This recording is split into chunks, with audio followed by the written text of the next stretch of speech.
Good morning. This is the New York City Board of Standards and Appeals public review session for September 9th, 2019. We'll begin with the appeals calendar. Item number 1, 2019-45A, 1002 Farragut Road, Brooklyn. Okay, so we had final submissions from DOB and the appellant. DOB's submission continues to hang fears of this use on the Ebola virus. I think that's kind of an extreme way of looking at the dangers of uses, and applying that kind of logic to how buildings are used would disqualify nearly every use, because you can always think of something terrible that will go on in a building. However, I do appreciate DOB's concern about how the use is characterized, and we had asked at the last hearing, we had asked for guidance from the experts who had testified. There was an environmental lawyer who specialized in permitting these types of transfer facilities, and we had asked that that person give us guidance on how we might characterize this, and instead we got nothing from that expert. We got a submission from Land Use Council that obviously was going through the code in the same way I might go through the code, and so I didn't feel like they had given any guidance, and I didn't understand why not. Like, why not take up that challenge to help characterize this use, and in particular because the owner of this particular facility said that he would be interested in developing more of them. So to clarify the use by kind of referring to technical issues would make it easier in future for a DOB to do that. So I kind of went through a lot of soul searching on this, because the first one was, well, the appellant opted not to help the board out with making a decision. So does that mean sort of reverting back to DOB and just saying, okay, the only guidance we have is DOB's sort of decision?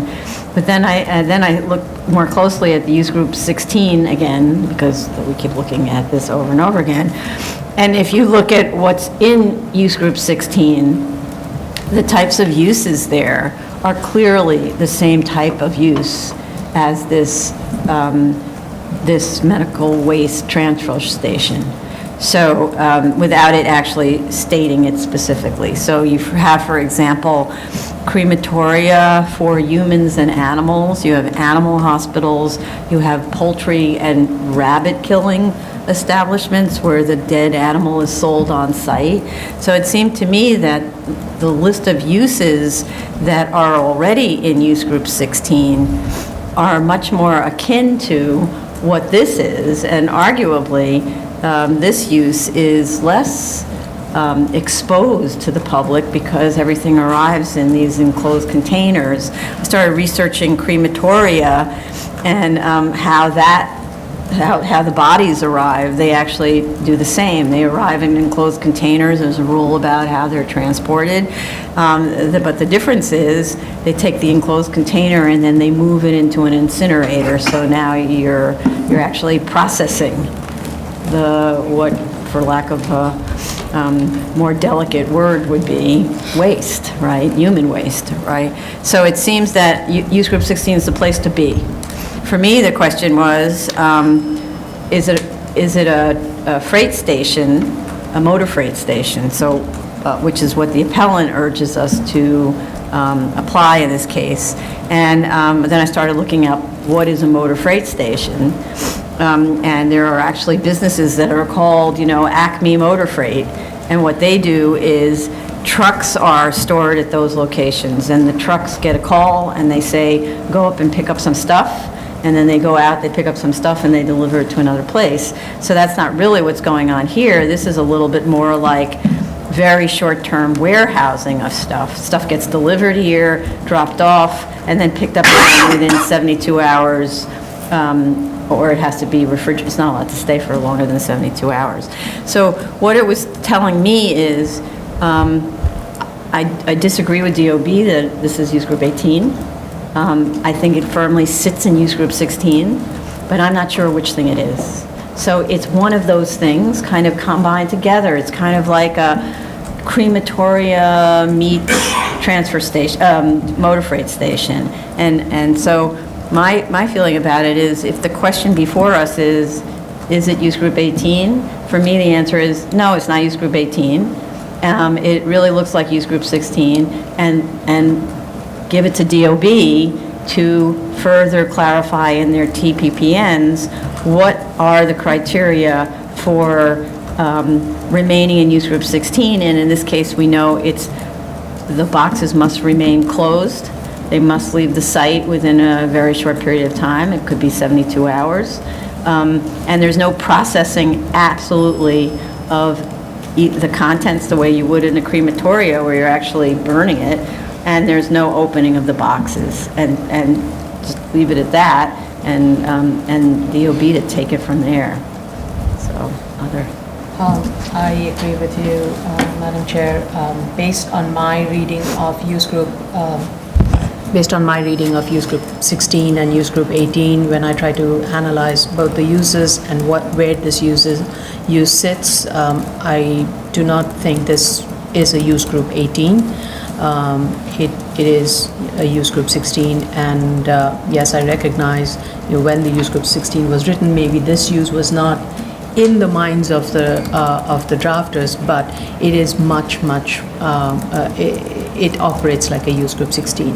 And I agree with you that I think DOB should use its TPPN to further clarify how it would regulate such a use group 16. I agree with you that this use should be characterized as a use group 16. I think probably the nuance in my argument is that I feel that this could qualify as a motor freight station because it is the transfer of freight. It's the transportation of freight by motor vehicle. And so I don't think that there could be only one type of motor freight station that falls into that category. It could be more varied. And so therefore, I feel that this could fit into a use group 16 motor freight station. And then if DOB wants to clarify further the requirements for that, they could do that by TPPN. But I do agree with you that we should not be in the business of creating a whole new use group subcategory. I agree with the chair that if the question before us is whether this is group 18 or not, the answer definitely would be no. But is it group 16? Is it a combination? I'm still not like certain 100%, but I'm tending to classify it as use group 16 as well. I believe this is a use group 16. I think that the materials submitted to us were very clear as to the type of and the character of this type of use. My only concern is that I hope that in our decision, we're able to tailor our decision into the specific type of use. That's what the particular the particular type of organization that this is, or use that this is, that their own practices to some extent, the amount of cars that are coming in, the amount of trucks that are coming in and out, the type of how the medical use is sealed, how it doesn't stay there for a certain period of time. I'd like that to be incorporated because I don't want to open up the floodgates to any type of use that's similar to this use, but maybe larger in nature or greater in scope. I think that's something that, like the chair said, that a TPPN would be helpful for to classify the type of uses. So what we're trying to do is, unfortunately, because there was no environmental expert, to say it has to look exactly like the permit that was issued for this site, I think is us going too far, right? I think for a general comment that it's the transfer, it's the transfer of these sealed boxes and they can't be opened. And to get into more detail about quantity, now we're getting into the permitting stage. So what we learned from just reading the submission by the appellant was if you, and I read the statutes, and the statutes don't tell you what to do. And so it's the permit that tells you what to do, and the idea of us saying only something that has a permit that looks like this gets to be use group 16 is us drafting Legislation. a use group, and that's the problem. So I think it's simpler for us to say, we were asked, is this use group 18? No. Where should it go? Looks like use group 16. Looks like one of those things, all those different things together, motor freight, crematoria, animal hospitals, like that, right? And leave it to DOB to draft a TPPN to coordinate what they think in the future will happen with a use like this one, and somebody else comes, let's say this one has 350 tons per wherever it is that it's allowed to carry, because I can't remember the details. What if the next one comes with 500 tons? Is that not allowed? I don't know. I don't know. Right? And so I think this is really the job of DOB to decide on where they cut the line. They could say 350 tons, that's it. They could look through this permit and say, every single thing it says in this permit, that's it. And and other than that, we think it's 18. And the next person who comes and wants to do 500 tons, then they would come to us and say, we don't think we're use group 18. So we can make this a case-specific Yes. decision and not to be taken as precedent for future applications. I think Well, go ahead. to me, the most telling differentiation between this medical waste versus another medical waste that has been used as the reason for use group 18 is that all this is doing is just transferring a boxed product in a very prescribed manner. There is no processing that is happening at the site.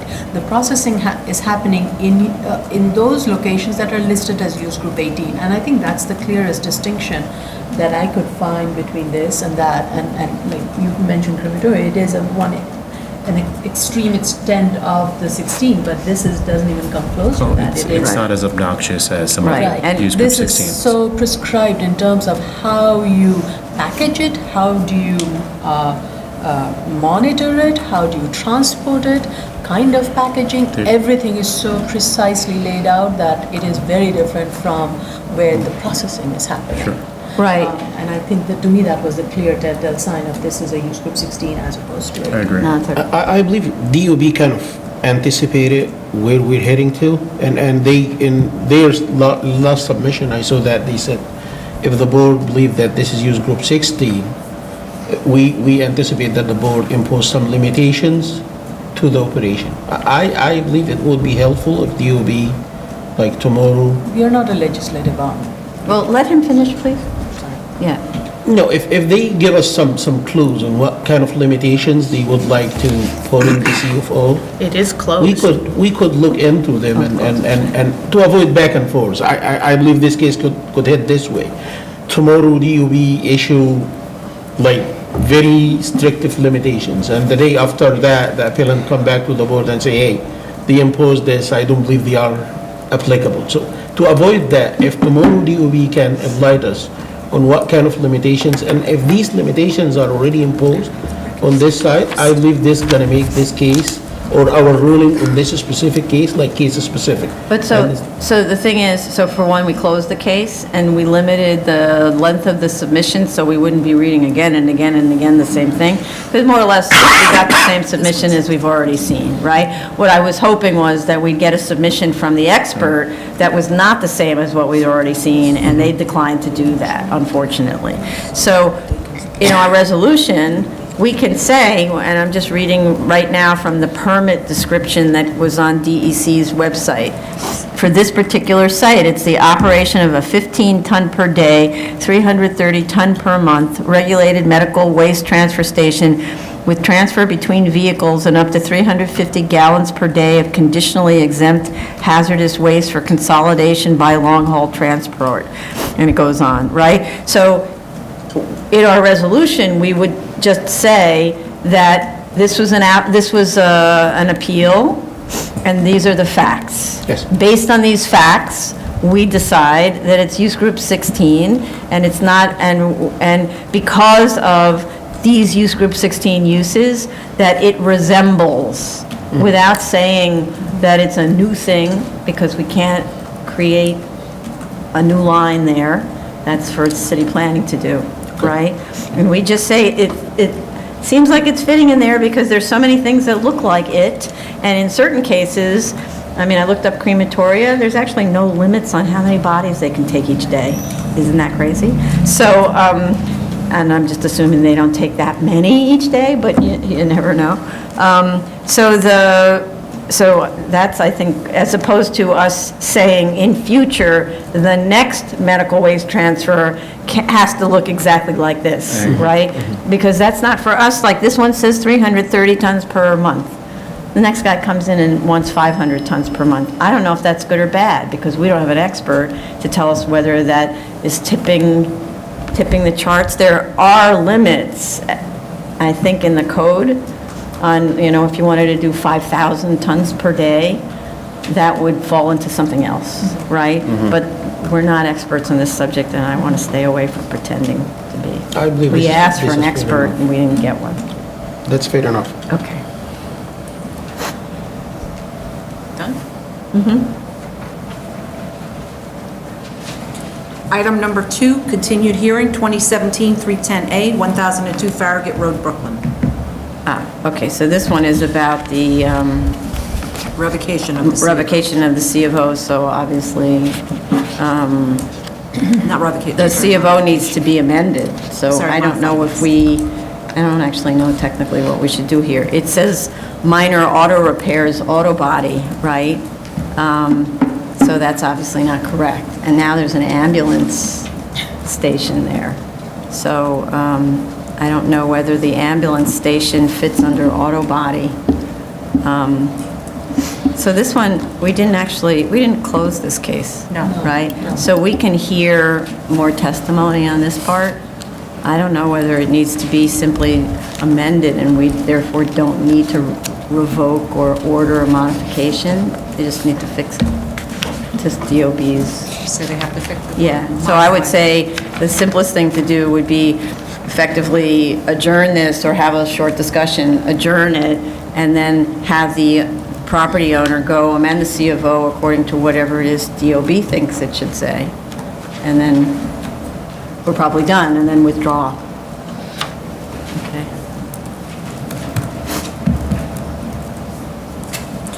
Item number 3, 2019-89A, 36 West 66th Street, Manhattan. Madam Chair, I must recuse. Indeed, okay, thank Am I you. calling the fourth one also or separating them? Calling fourth one?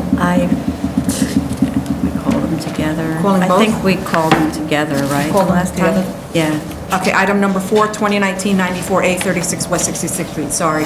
Madam Chair, I must recuse. Sorry, Commissioner.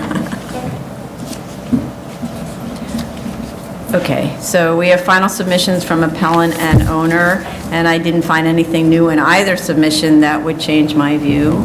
As I said at the last hearing, the split lot rules direct lot coverage to apply only to the C47 portion of the zoning lot, and the bulk packing rules to apply to the entirety of the zoning lot. That's the split lot rules. And although I do have to say, I sympathize with appellants in that their analysis of the proportional relationship between coverage and bulk packing as demonstrated by the chart in the Tower on a Base rules at 23-651A3 makes a certain elegant sense. I don't think that is what the text says in this particular case of this special district, and I don't believe it's the board's job to impose textual corrections where there is inadequate evidence that the difference between the texts was an oversight on city planning's part. There have been cases where city planning has made a mistake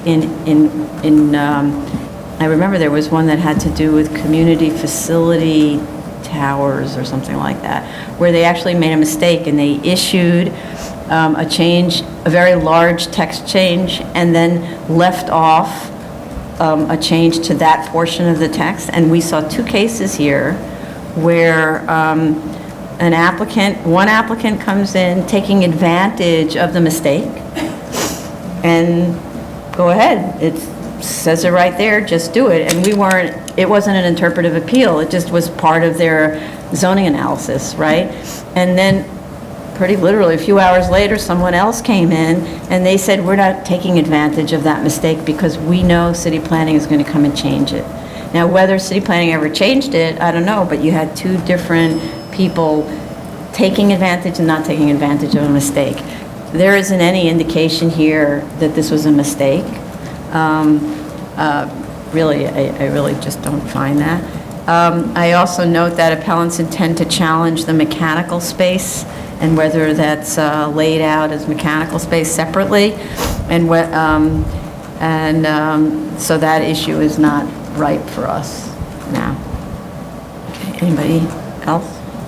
I agree with you. I think what was helpful in some of the additional submission was where the owner's rep provided various combinations of bulk analysis. I was just going to say the microphone. I agree with you, and I think okay, there's two sides to my voice.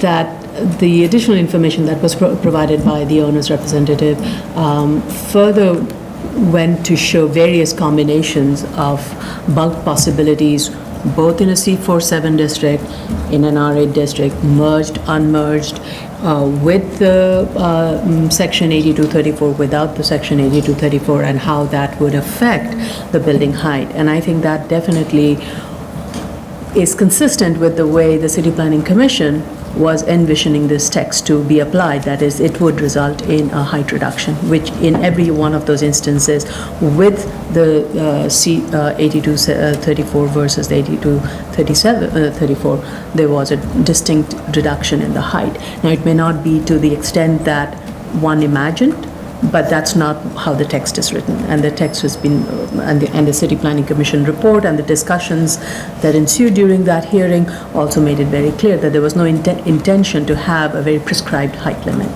So I think the text is very clear, and I don't have any other.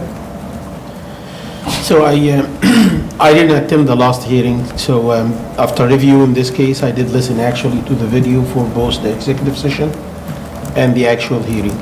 And I believe this case is all about challenging a building height. And during listening to the video, I did hear that it was mentioned that this case, or the legislative intent of the bulk packing rule is not to limit a building height or a building bulk. I just wanted to comment on this at the beginning. I believe the entire purpose of the zoning resolution is to limit buildings, heights, and bulks. That's my understanding to the zoning resolution. To limit it doesn't mean to reduce it. To limit it, that to put, to set forth limits to how tall a building could be or how bulky a building could be. This is number one. Number two, the two issues I did look at is the bulk issue, or the bulk packing rule. I did go over the zoning text probably 5 times, and I tried to, because I'm sympathetic with the public, I tried to find the holes that tell me that this text is unclear or ambiguous, and I couldn't. I believe the text is very clear, and when it comes to applying this rule to the entire zoning law, I believe this is what the zoning resolution mentioned. On the other hand, regarding the mechanical space issue, I did look at the drawings, and I'm just gonna summarize my opinion on this. I believe the DOB should have looked and scrutinized the size and the design of the mechanical void, or what's called mechanical void, because I need to interrupt you on this one for procedural reasons. The first is, we already had a case Yes, that I discussed know. the height of the mechanical void, so we've determined that issue is precluded from discussion here. And then the section about whether the mechanical equipment is laid out in plan and fills up those floors is not before us Yes, yet because understand. DOB hasn't reviewed the question yet, and apparently one of the appellants at least says they're going to be going to DOB to challenge DOB's determination. Well, DOB, I don't even know, has made a determination. DOB is going to look at the layout of the mechanical equipment and decide whether they are persuaded that the mechanical equipment fills up those floors. And if they are persuaded, and they'll issue a determination that they agree that that's correct, then perhaps we'll see in another case the discussion about whether that's a legitimate use of mechanical space in plan, not vertically. Okay. Okay? Okay, so, yes, if the mechanical space issue is not like before us, the size of the mechanical space issue is not before us, I believe the first part of these two cases, the first case is like a clear cut. I believe we can close it and vote on it tomorrow. I am sympathetic to the community and the applicant here. It's likely the code did not intend or anticipate for this specific result, but pursuant to the prevailing case law, that alone, in the face of clear text, is simply not enough. While I'm frustrated by this decision, the statute is clear and the alleged intent is not so clear that we can usurp the rights of a property owner retained from reading that text. Finding otherwise, I believe, would be an overstep of the board into the powers of the legislature. Thank you.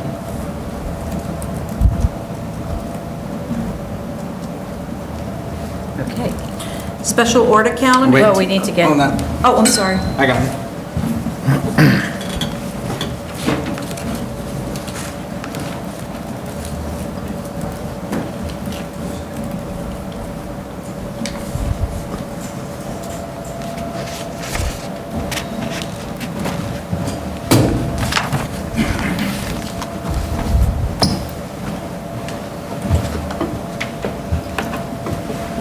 Special order calendar, continued hearing item 53966BZ, 6119 Fresh Meadow Lane, Queens.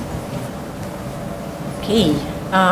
We were waiting for DOT, and we have that. It's conditional sign off, so I'd like the conditions of DOT to appear in our resolution. And I think that was it. I had a question. I noticed that one of the curb cuts on 64th Avenue is being proposed to be widened, and it wasn't clear from any of the submission as to why that is being widened. If the applicant just clarify that tomorrow. I think we might have talked about that last hearing. I didn't see it in my notes, so if someone can clarify. I think it may have had to do with the truck movement to allow for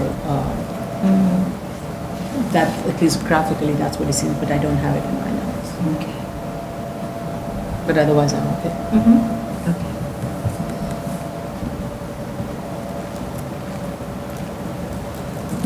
Item number 6, 13088BZ, 3602 Snyder Avenue, Brooklyn. Sorry, the little wheel's going around. Okay. I'm sorry? Okay, now. They provided photos of in-ground planting beds and planting. And I just want to make a note, sort of note to self, going forward, we have to specify a minimum height of the bush and the number of plugs of flowers to avoid getting what we got here, which is 12-inch high bushes and a single, not exaggerating, petunia plug that will likely die before winter sets in. That's kind of not the spirit of where we're going here. So in future notation, please, to council, don't allow your clients to plant basically what comes off the shelf at the hardware store, not at the it's like the drugstore, right? Furthermore, the revised landscaping plan doesn't specify what the planting is in that area and includes a note stating, quote, "No planting material except lawn or ground cover to be located within 2 feet of any parking lot curbs.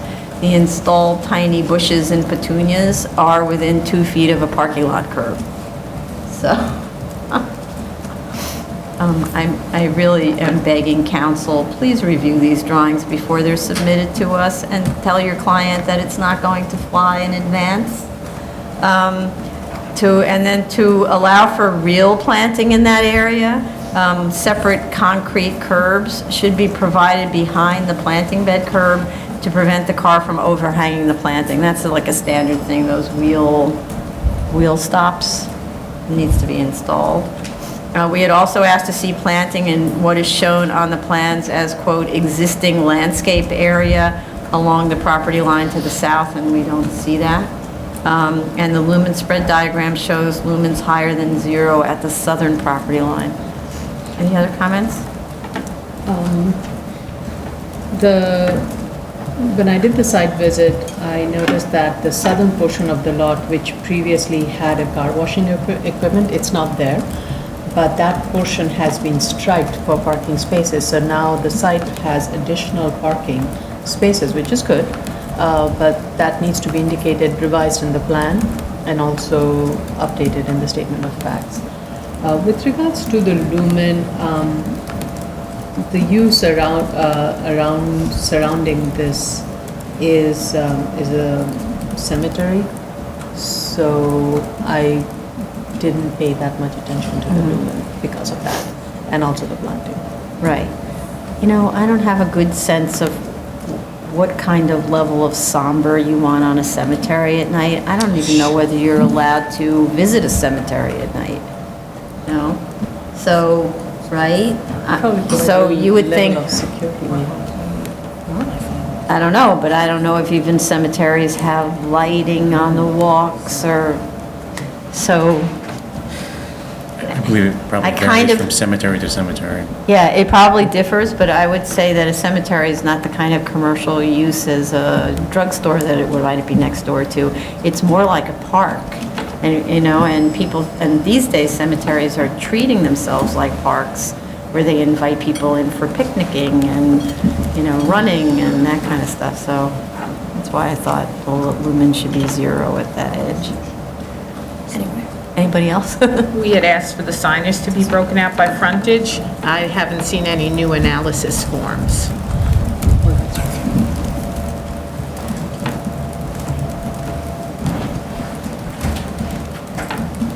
Anybody else?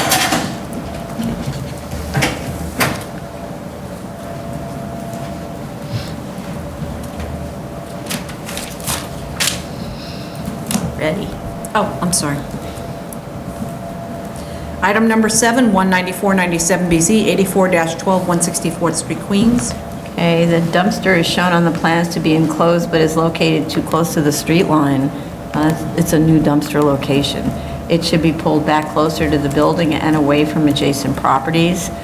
We also had asked for photos of, quote, all perimeter conditions, including fencing and planting, and of the rear and sides of the building, but received only photos of the western lot line where the tanks are stored.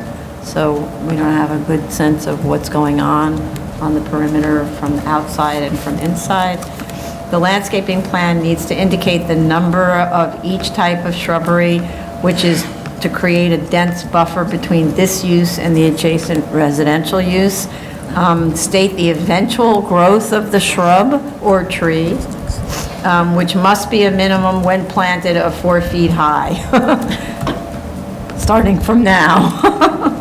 Planting should be done this season before we vote, so we have up until kind of early November to get these in, so we need it in. Okay. Anybody else? Yeah, the plans indicate fence with slats as existing, but the photos do not indicate that. So maybe they're missing, so they need to be. You want them installed? Yes. Yes. Okay.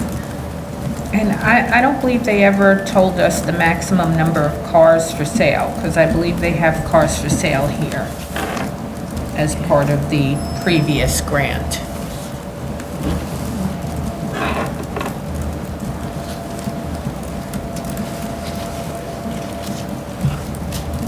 Anybody else? Item number 8, 24503BZ, 16011 Willets Point Boulevard, Queens. Okay. We received a June 17th Community Board recommendation to approve, which apparently was the result of continued meetings with the applicant and modification of the application to address their concerns. We also have a recent letter of support from Councilmember Vallone. There is proof that this submission was mailed to officials, and at the last hearing, we asked that immediate neighbors located within 200 feet be notified as well, which apparently was done, though the character of the notice, we're going to be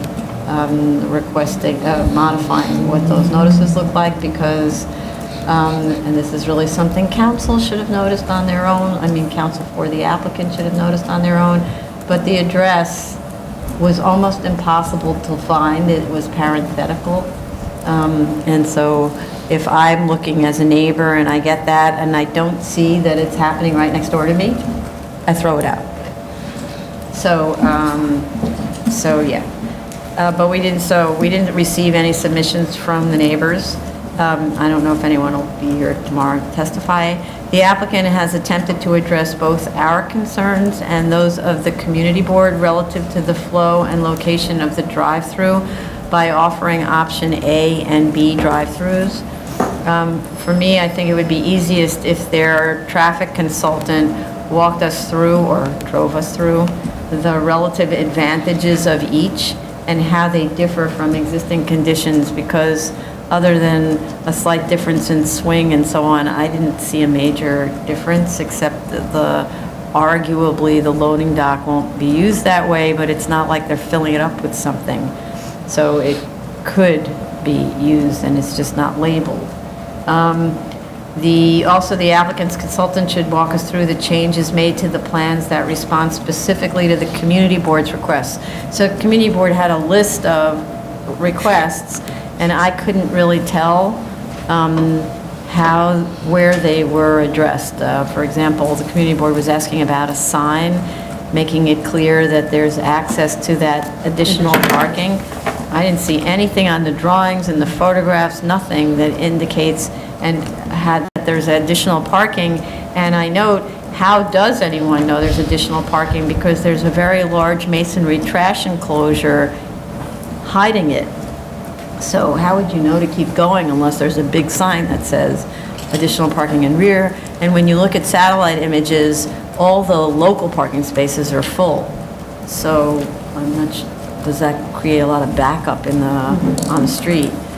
Also, they need to provide landscaping drawings. Landscaping adjacent to the residential should be denser and taller. It's very kind of low shrubby flowers.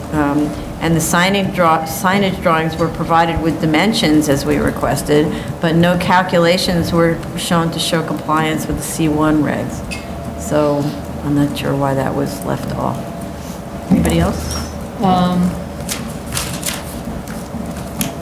I recognize that in both the options, the loading bay has been removed. I would like to know where the loading would be conducted.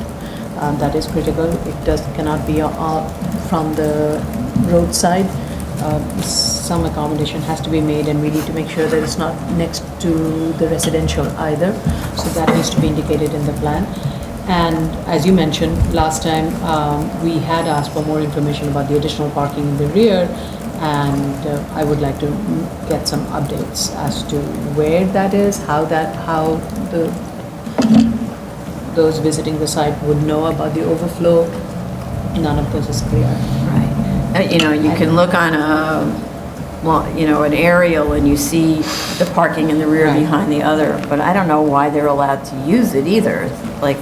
It's kind of like a shared parking space, not just for this, but a couple of other commercial operations that are located along that block front. The other concern I have is that if the loading area is not going to be used, I do think we need to make sure in the plans that it becomes like a raised paved surface with planting, or like picnic style seating areas, benches, to ensure that it will not be misused. Right, that's a good idea. So it looks as if 10 reservoir cars fit on the drive-through, which I was happy to see, and it looked as if they are trying to speed things up by putting a pre-menu board, and I believe there are 2 ordering boards, so I guess Yeah. that's going to close any gaps by constantly processing from the 1 and 2 position. But to me, the thing that could hold them up is the delivery window, and a lot of the different McDonald's are accommodating that by having these first and second parking spots that you go to. If, like, let's say I come in and I want like a dozen Big Macs and a dozen fries, which they're not gonna be able to give me right away. They'll say, pull up to parking spot 1, and you go to a temporary parking spot and wait so that they could keep pushing the line through. So the question is, do they have that kind of an option available, and how would they enact that? Because other than that, I still think that there would be ability for there to be backup onto the street. What did you call that parking space? It's like, almost like a temporary parking spaces. A lot of them have it. Sometimes they have it in front of the pay window if you have space. Sometimes they have it on the side, and they have you like just pull over to the side and you wait, and then somebody will run your specialty order out to you. And this way the rest of the line could keep on moving through. So, I have some of these satellite images where you see 2 cars parked in that loading dock area. I'm wondering whether I thought it was like staff parking. No, it's usually after you pay. Oh, So it's like after you pay. you'll order, Oh, you'll okay. go to one window, you'll pay, and then if your order's not ready at the pickup window, then they'll say, you know what, do me a favor, move into spot 1. Somebody will bring it out to you, Okay. and then they'll run it out. Okay.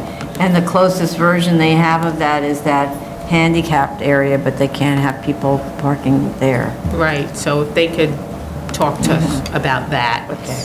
it would be helpful. Anyone else on this? No? I was looking for a response on the noise attenuation. I know we got into it a bit on the last date, but I didn't see anything with regard to the noise attenuation on the residential houses that are facing the McDonald's. In terms of the speakers. In terms of the Right, of speakers. the enunciator, okay. I believe they're supposed to submit something to that, with that regard, but I didn't see it.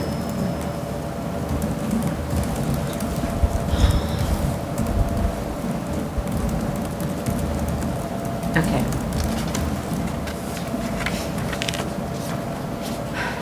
Okay.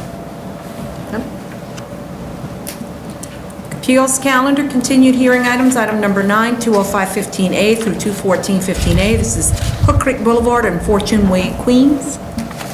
Okay. So this submission is after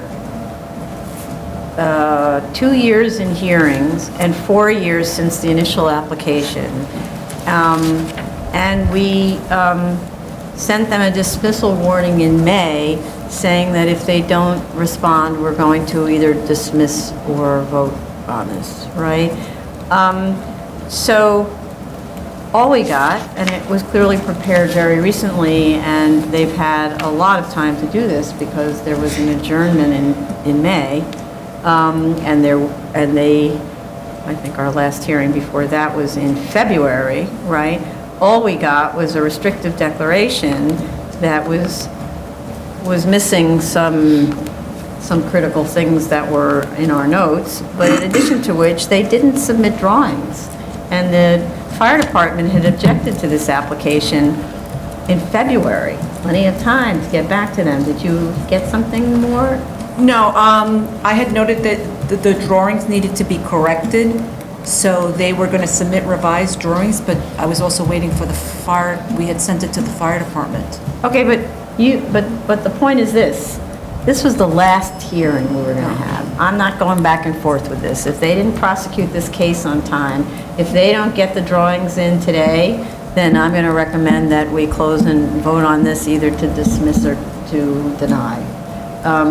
So because 4 years, 2 years in hearings of them not answering the questions, and then when we give them a warning letter, they only submit a half-baked restrictive deck that's not responsive to the things that we specifically asked them to do, and then didn't amend the drawings when, since February, they've known that fire department wanted a bigger turnaround and wanted sprinklers They probably knew about it before February. Well, I believe the owner, there was the concern of the owner that he didn't want to do the sprinklers because Well, of this then- code condition.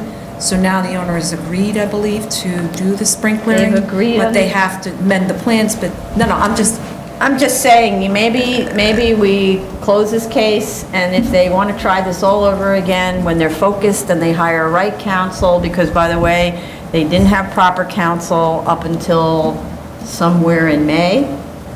right, Ron could- You know, if they want to just do that, what are we supposed to do? On and on and on and on and on?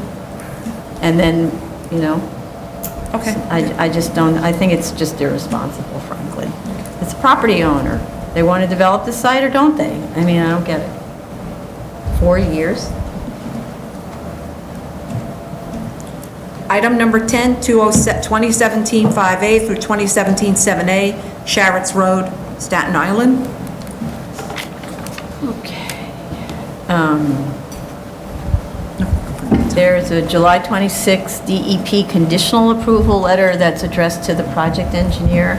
The conditions of that to the engineer should appear on our resolution, and the approved DEP plan should also form part of our approval set.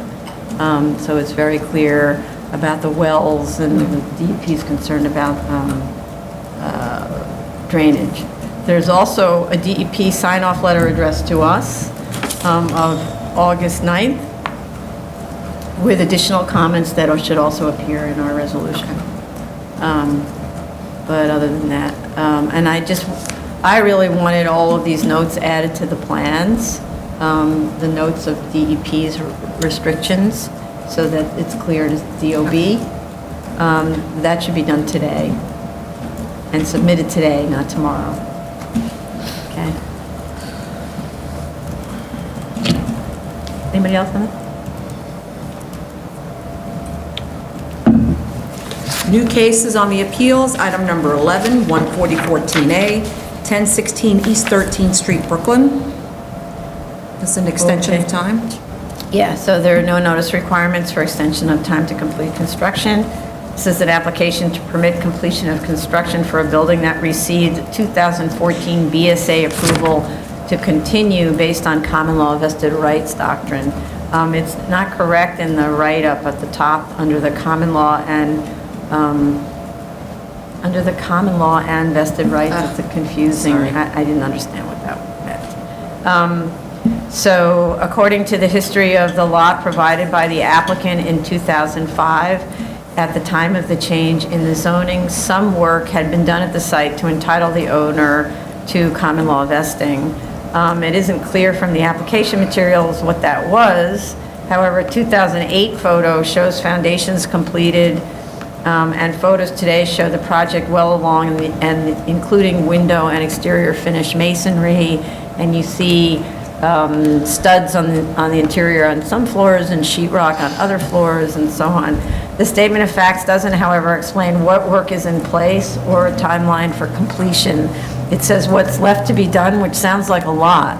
But then you look at the building and it's closed up, there's windows, all the masonry's in place, finished masonry, and then you look inside and, you know, the list of things to be done, say plumbing. You can't close up sheetrock walls if the plumbing's not in place, if the electrical's not in place. I didn't understand the list. So I think for me personally, the easiest way to understand that is to get what's known as an AIA requisition for payment. That's the standard method of understanding percentage of each trade that remains. They should provide also updated photos showing the current status of construction, because the photos we received are from April. The permit was valid until June, so at the very least, they've been working for those 2 months. And so we should see what status is. Based on my site visit, I saw a banner outside that said for rent, so I don't know how complete the interior is, but it seems there is some marketing. So I agree with you. It seems like they were resting their case concerning the findings of substantial construction done, substantial money spent, and serious loss on the initial common law vested rights case. And it would be helpful for us just to further detail their forward motion on the project to update those findings for us based on what's been done since March 31st, 2015 to the present. And I agree with you. The building is up, basically, but not complete. And so they should give us a percentage completed, corresponding percentage of money spent. And then they should enhance their serious loss conversation by showing us how much more they would lose if they lose this right to vest. Right. Good. And I believe it's Putnam, 3 prongs of Putnam? Armonk versus. Yeah, I think they need to go through the 3 prongs, that's standard, so.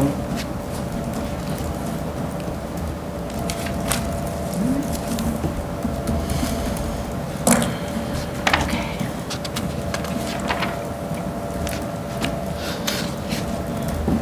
Anybody else?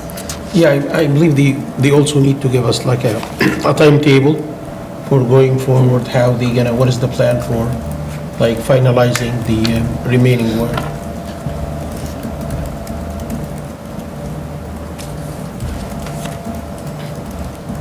That's it? And I just want to add that on these small jobs like this, there's often not a traditional relationship between an architect and a builder where they issue requisitions for payment on the AIA forms, so they have to create one, right? Are you asking them to create an AIA form, or? No, what I mean to say is, so in a traditional job that's handled where you've got an architect, a contractor, the owner, the architect does site observation and instructs the owner to pay based on the contractor's representation of what's on the job, and it'll say the total amount of the contract for that trade, and then that 60% of the work is done, therefore you This should much is pay due. 60% of that amount towards plumbing or whatever. On jobs that are, this one probably is, it's usually an owner-builder. They don't, and there's really no architect involved in observing construction, so it's the owner paying whatever the owner thinks he should pay to whichever trade he thinks he should pay, but often the trade is his own guys, Right. right? So they have to create the equivalent of that requisition for payment so that we can understand it.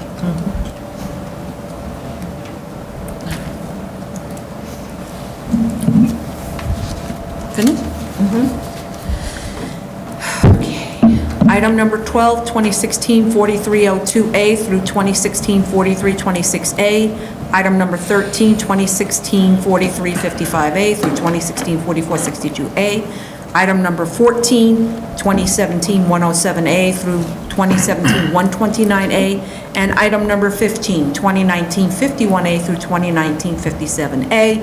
These are for Cupidity Drive, Avidita's Place, for Forbier Lane, and Staten Island. This is Mountain and Rest Project. Hard to say all those. Blah, blah. Yeah. Okay, so, to start off with So this. GCL 36. Service was improper on this case. It was only mailed out on August 27th.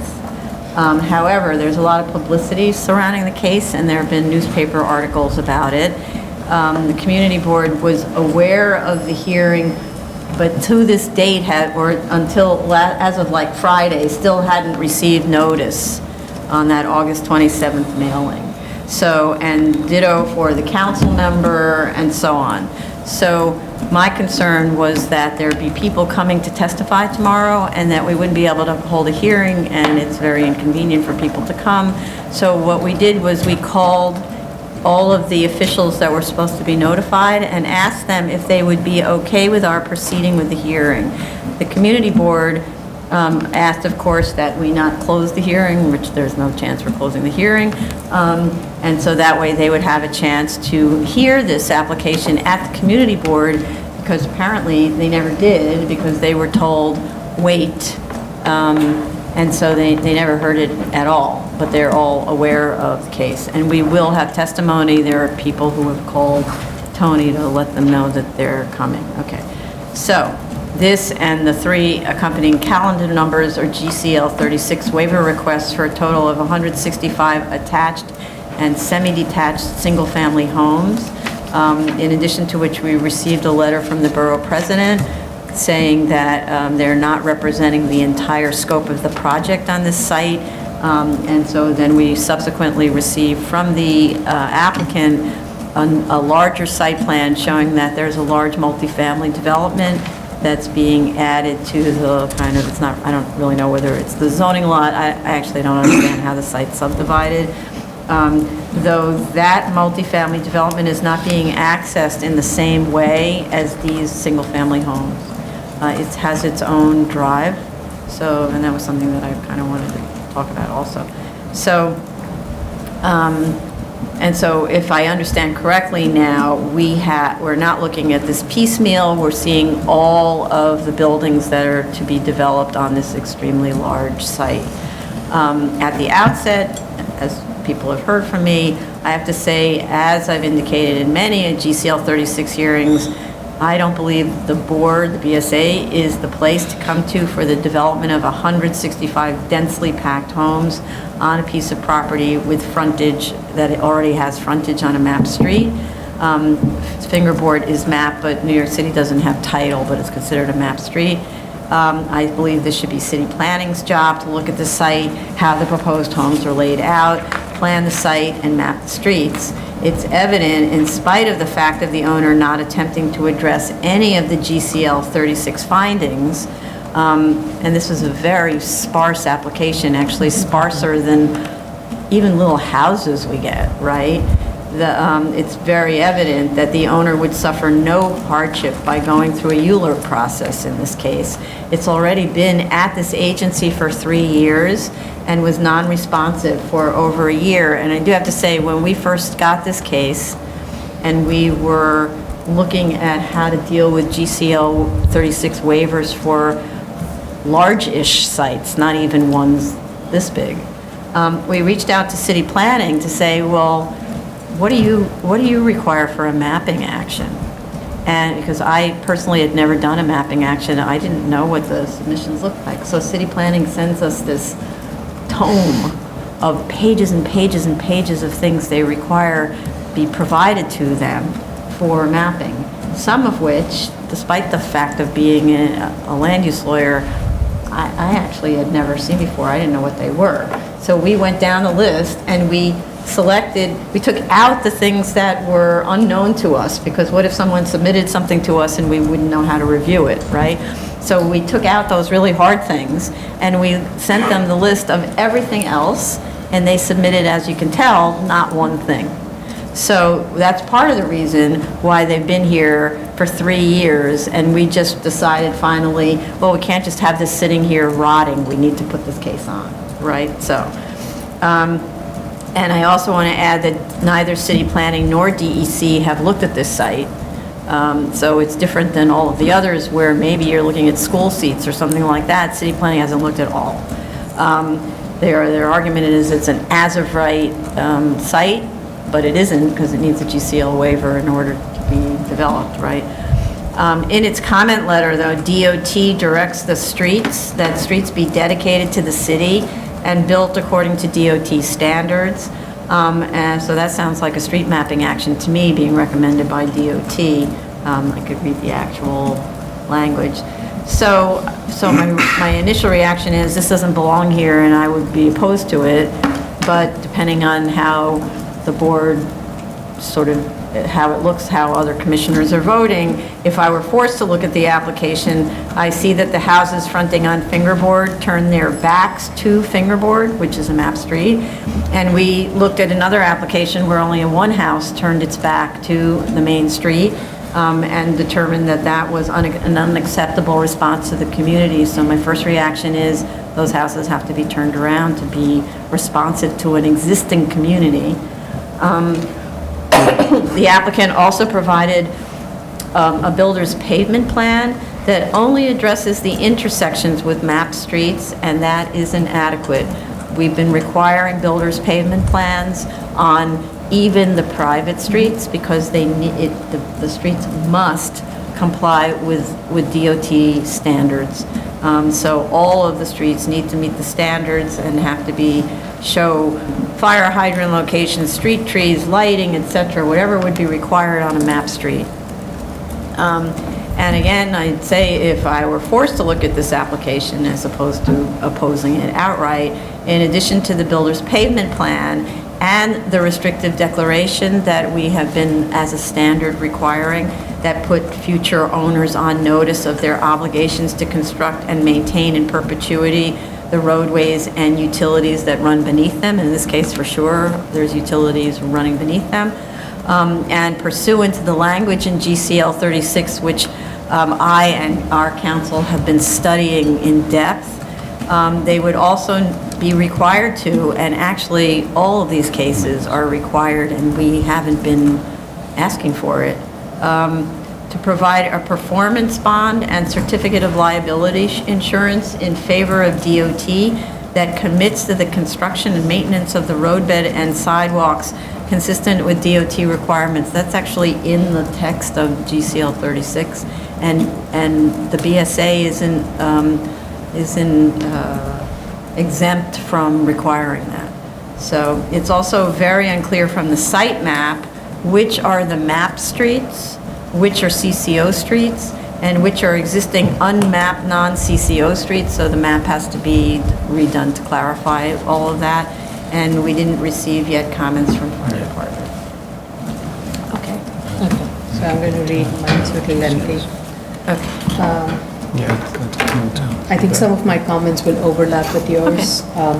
The proposed plan includes single-family detached and multiple buildings, multifamily buildings, and the statement of fact has been not clear about what is part of the GCL. And going back to your point, is the entirety of the site a zoning lot, or are lots 250, 122, 22 are part of the zoning lot? It's not clear what's the total number of dwelling unit that is being proposed on the zoning lot, and it's definitely not clear which lots are being exempted from the GCL. The statement of fact states 6 tax lots fronting on Fingerboard.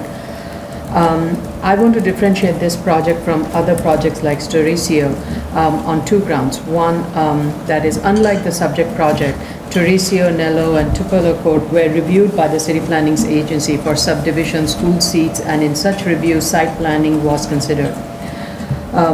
As a ministerial agency, I was satisfied in approving the GCL for Storicio Tupelo based on the comprehensive site plan review that was conducted by the Department of City Planning.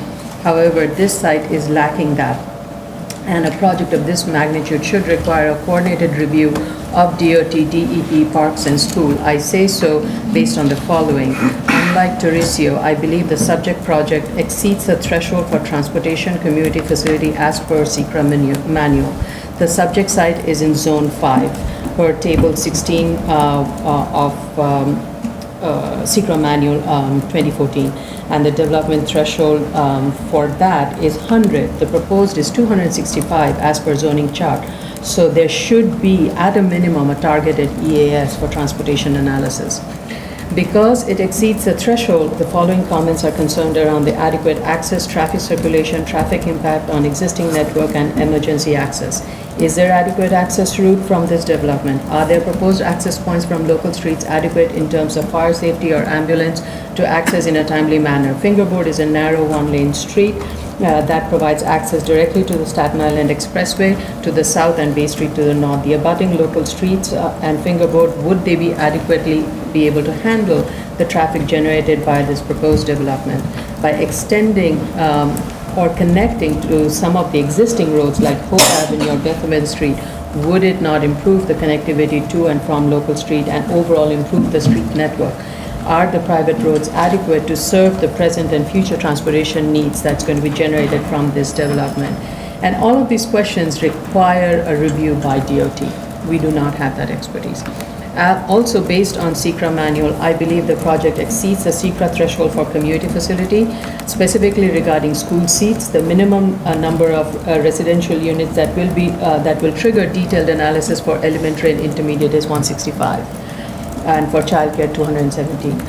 Also, does the project meet the threshold requirement regarding water and sewer infrastructure? It's not clear from the DEP map if it is in the combined or separate drainage or a sewer system. There are few large-scale development sites remaining in Staten Island where as a private development over 250 unit can be provided. And I would want to encourage the development. However, such large-scale development projects should be done in a planned way, coordinated with DOT, DEP, Park, School, and DCP. Specifically, the subject development needs to ensure that it will not aggravate the existing transportation network, not burden the community facility, and that the private road system will result in good site planning. And I say this based on my experience in city planning. When we reviewed large-scale developments, and based on my initial review of the plan, I will be surprised if this plan would have been certified, let alone approved by the City Planning Commission. I am concerned about the overall site planning. The zoning lot is being divided into 3 development parcels consisting of attached townhomes and 2 with multifamily homes. The proposed context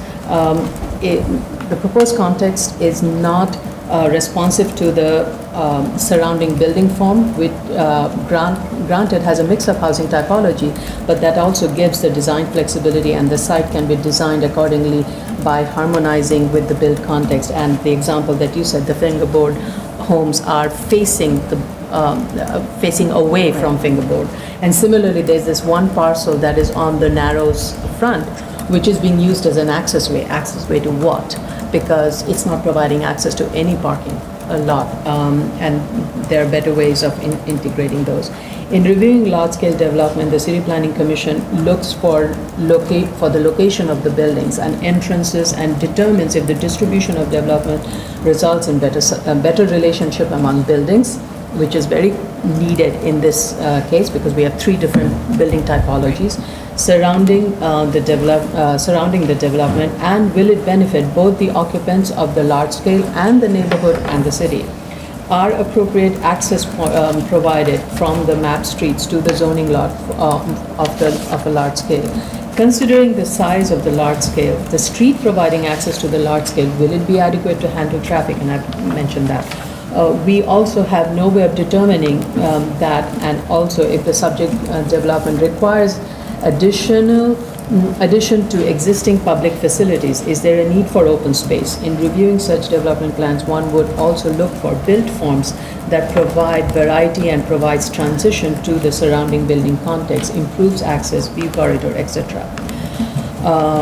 So I mentioned the fingerboard. The other one is lot 22, which is along the Narrows Road, is being used by an access road. Access to what? Like I mentioned, it's not clear. What is being proposed along the Narrows Road on parcel 165 is not integrated into the overall development. It's an afterthought. The build form proposed for this multifamily consists of a relentlessly long facade of over 200 feet in length. Is that, and the access way that is being provided from this 90-unit multifamily development to Narrows, is it adequate? Can it provide the ingress and fire egress? How will the additional vehicles from this development affect the traffic flow on this critical artery? How will that be controlled? Will there be traffic light both on this and on Fingerboard from the side? Actually, there is one at the intersection of Fingerboard and the Narrows. Similarly, another multifamily is being proposed at the corner of Fingerboard and Marley Place. Is the curb cut accessing the parking space placed correctly? It is located less than 50 feet from the intersection that has no traffic light. And having a curb parking exit located less than 50 feet is not permitted.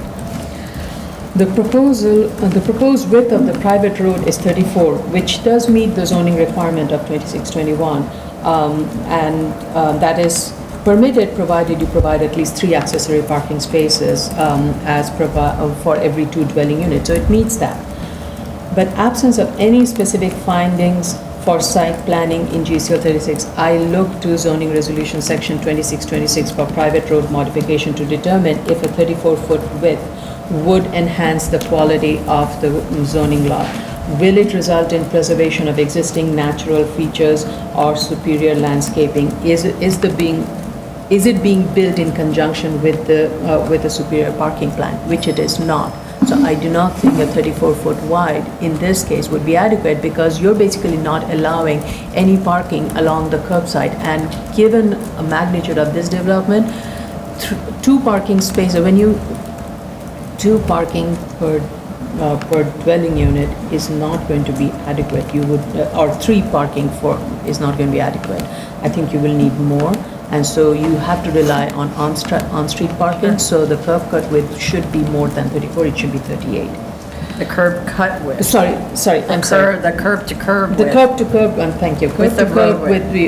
with the roadway should be more than 34 to allow for on-street parking. Because I do not think in reality, even how much of a restricted depth is provided, we do not know how the operation and the maintenance, all of that will ensure there won't be any such thing. It's a very large development, so if it is going to be a private street, I think it has to be, in this case, a 38-foot wide, because we know you will end up having curbside parking. So far, I'm not convinced. I know I went into the detail, though it has, it's not ripe for our hearing, but I just wanted to No, it is express right. I my mean, there's a concern. submission. We're going to hold a hearing because notice was Okay. waived. And of course, it won't be decided tomorrow because it won't, and the community board asked us to wait. Right, the community board is holding their hearing, I believe October 9th. Right. Just one question administratively. So the other portion of the lot, which is Pascal Court, we don't have any DOB determinations. I know you're looking at the whole zoning picture. I'm just We don't making- have a determination about whether they have adequate access. Right, so Right. that and Merle Place, which are shown on the site plan, which are Right. not sort of delineated. But I think. But it is on the zoning, it's all Yeah, one. and for me, I think that the reason it's relevant, even though they have arguably access from a map street, is that it's a DEP issue about sewer loads and all of that, and in terms of an environmental impact, whether or not it's subject to seeker, like, that's part of the Okay. issue with these GCL waivers, the DEP has to look at the impact on its sanitary and storm sewer systems, et cetera, right? Okay. So, is there any way that all of these applications could be combined into one with one connecting statement? Because right now it's. I did ask the applicant for a revised statement. Oh, okay, that will take into account everything. I mean, clearly, I agree with everything that's been said previously, that this is an application that is very thin and flimsy, doesn't provide all of the details for the entire, development lot, and so you end up reading it and trying to look through all the other supporting documents to fill in all of your blanks, and I still don't even understand what I'm looking at. I don't understand what I'm looking at. I don't understand whether it's well-suited for the area. I think this is all R3-2. I look at the radius diagram, so I don't even understand how you could put a large multiple dwelling on this site. So It's permitted. Zoning allows in R3 to all building typology, detached, semi-detached, attached, and multifamily. Oh, okay, all right. It just seems like it's a lot of density for this site, and so I can't even begin to state whether or not I would be in favor of this. I'm not even close. Okay, so initially, this is huge. I look at this application like it's not building some houses, it's like building a new town. So I'm not sure if this should be like looked at here. I'm not gonna force the chair to look at it. So this is, I'm attesting to that.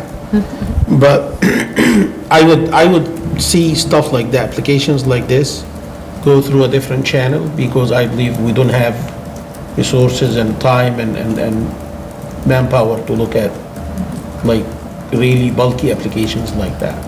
And I leave it there.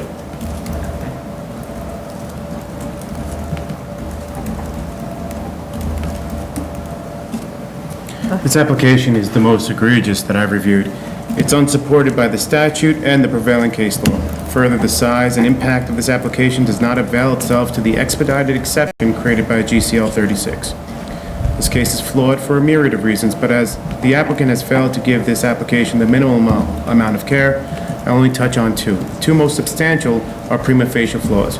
They fail to even cite a hardship, and the second is that the property and adjacently commonly owned lot has substantial frontage on a map street, which is, again, a prima facie flaw that GCL 36 does not avail itself to. Simply stated, there's nothing in the statute or the case law that supports the granting of this application under any circumstances. And as such, same should be denied.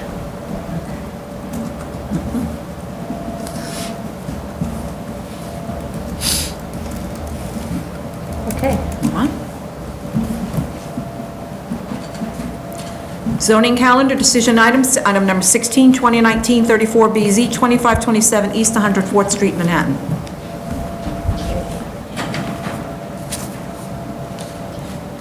We did get a fire department letter of no objection. They looked at the roof, and there was a modification on how the fencing works, and the plans in the statement of fact were revised to coordinate with each other. So I think that was it. I don't know if there were any other. Item number 17, 26814BZ, 2310610 Northern Boulevard, Queens. We have a request for adjournment. Right, but this is the third adjournment request in a Yes. row after two postponed hearings. The application was last heard in November of 2018, so I'd like a certified return receipt letter sent to council and owner that this is the last adjournment and that any submission on this must be absolutely complete. It must be the result of reviewing the two videos from August 21st and November 20th, and for both the hearing and the review session, and responding to every single question posed. And if it's not a complete submission, then I would look at it again as a potential dismissal or bringing it to a vote.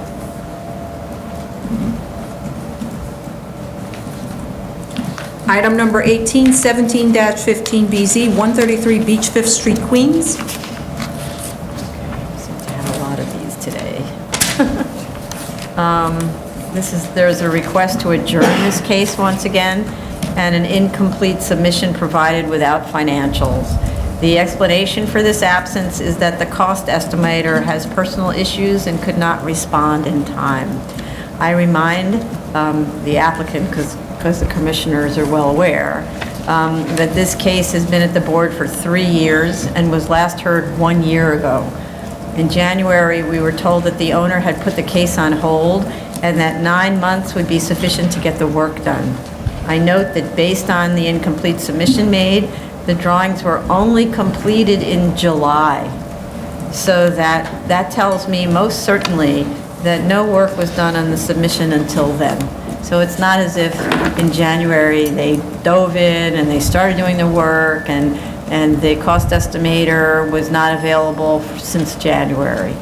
Obviously, the cost estimator wasn't available since sometime in either July or August. So I would just have to say that shows failure to take this application seriously. And I think we have seen enough and should decide what's before us now. At the prior hearings, the board expressed its belief that the A finding had not been satisfied, and I, for one, see nothing in the current submission that changed my minds about it. So, anybody? I think in their uniqueness, they have removed the argument about the floodplain, and they're basing it on the conservation wetland, which is unique to this site compared to the other sites that are already built or are not affected by it. So I'm okay with the uniqueness, and I think I saw the lesser variance option, which is more in context with the newly built buildings and the surrounding. So I wish they had provided the financing to help me understand whether that is financially feasible or not. And so I was looking for the B part of the answer. I didn't understand, what was the A finding they made? It was based only, so they took away the argument on the subsurface condition. So it's only based on the conservation of wetland. But they still claim that it's unique from the subsurface It perspective. is, right. In my opinion. No, but they're not using the subsurface as an argument. Yes, but they didn't concede that the subsurface is not unique. They said we took this out of the equation but we still believe that the subsurface makes this side unique. That's what they said in the statement or in the latest submission. Well, I think, So, but I don't understand. Then they're saying the wetland is unique? It's a waterfront. No, I believe the only uniqueness remaining, based on my understanding and reading for the latest submission, is the DEC requirement for this, the DEC setback. This is the only thing that they left in play to claim that it's unique and it's affecting the site or impacting the feasibility of the proposed development. And I don't know how this is affecting their ability to build a feasible as of right. I just want to jump in and say that for me, the application is absolutely not satisfying A, B, or E. I think in order to put a uniqueness argument, you need a new statement of facts and findings at the very least that lays out your new argument as if it's new. You can't just make a statement, okay, factor number 2 and 3 didn't really pass muster, so just strike it Stick out to yourself. We can't base a grant on our own supposition of what remains without actually analyzing an argument as presented. And then we had serious questions about the B finding and the layout of the as-of right and whether or not they could utilize the maximum amount of FAR, and they haven't addressed that yet. So to me, that's the basis of B argument, and that hasn't been addressed, and it hasn't been backed up by any financials. And then, of course, whether or not the lesser variance or the proposed is appropriate is the E finding, and without a B finding being met, we can't even get to an E finding. So I agree with you. I feel like we have had this on the table for an awfully long time, and we've made absolutely no progress. And so I really don't want to keep looking at it for the next year. I'm content to vote alongside you tomorrow. Anybody else? I just want to follow that up and say, and that, for me, I'm prepared to vote for it, and that's in the exception, but without considering even that the cost estimator and that information that hasn't been given, we still never got an A. And upon multiple days that we're requesting, and Commissioner Shetta has been going back and forth on the A, and they've never provided a substantial effort to show an A. And that, for me, is enough before we get anywhere to the cost estimator. That right there, I think, is enough to vote tomorrow. I think what's underlying all of this is a long time ago, the property owner decided to put this up for sale. And just knowing what it's like out there in the world. And the owner says, you know what, lawyer and consultants, don't spend a lot of money on this. You have a budget, I'm not going over X. See what you can do, and let's see if anything sticks to the wall, right? Well, it's that really undercooked spaghetti, and it's not sticking to the wall. That's a good guess. Yes, Yeah. I believe that was the scenario that was set forth since the last hearing, the actual hearing we looked at. I recall that during the last hearing, I was like trying to beg their expert that I don't see uniqueness there in the subsurface, which was like the main pillar that might have supported this application. But instead of buying our point of view, they argued that they could present something to us that convinces us that the subsurface are unique. And they requested like long time to prepare such submission, and at the end, nothing was prepared. We're back to square one. Subsurface, okay, we're gonna buy your point, subsurface is not, it's gonna be out of the equation, but we still believe that it's a unique subsurface conditions. If it is, prove it to me, and it's your right to claim it. If it's not, just take it out of the equation and concede that it's not, and then look at the next item, which is the DEC.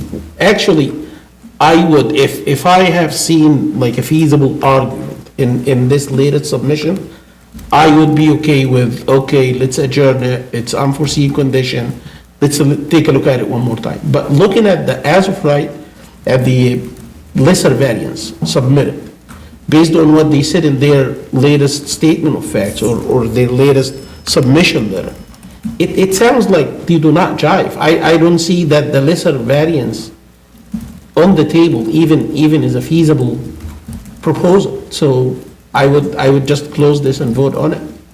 It's not going any way further. I also want to just add that to say after a long period of time that your cost estimator's family member is sick, and so you can't provide a financial, as if that's the only cost estimator in the entire New York City, and not to mention why you didn't at least provide a financial that says, okay, if that is the only cost estimator in the entire city, we're going with Marshall and Swift tentatively, just to show you that we're trying our hardest to get this information together, and we will revise it when our cost estimator can. But they just didn't do anything. That's a problem. They didn't reach out to staff and say, hey, you have any solutions for us? We're coming up against a deadline and this person is sick or unavailable. Nothing. Right. So right. they didn't put any care into this application. No, and nor should we, therefore, right? Right, I We've done agree. way more work on the application than they have, frankly. Absolutely. Yeah, So- we just wanted to note, they also didn't revise the EAS, and Right. we needed a WRP form, Jamaica Bay form. They did or did Did not. They did not. did not. Sounds like a non-prosecution of Yes, the case to yeah. me. So that's a question. So on the one hand, it's failure to prosecute, but on the other, we saw and we saw and we saw, there's no A. So I would prefer, based on an experience we had with another case, to vote on the merits and not dismiss for failure to prosecute.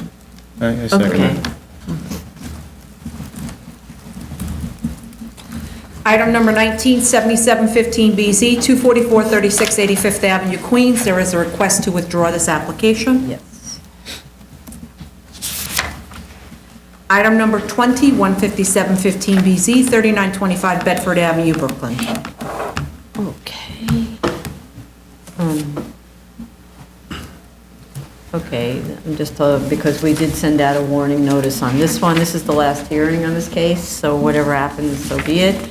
The existing drawings were revised, but I don't know why or what was changed.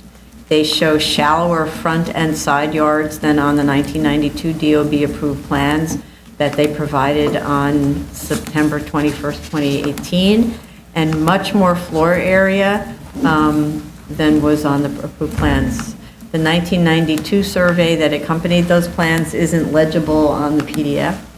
BSA takes no position on whether those side yards are legal, non-complying, and I will leave it to DOB to determine that. We will note on our resolution that the existing conditions drawings and recent survey do not conform to the approved 1992 plans. BSA cannot legalize reduction of illegal side or front yard conditions, which are supposed to be 5 feet and 8 feet, or with proof of an existing legal non-complying condition. So I really don't know how to deal with that except to make this a conditional approval on DOB's part and make it very, very clear when we submit that the approval is totally based on DOB finding that the side yards are legal non-complying side yards, okay?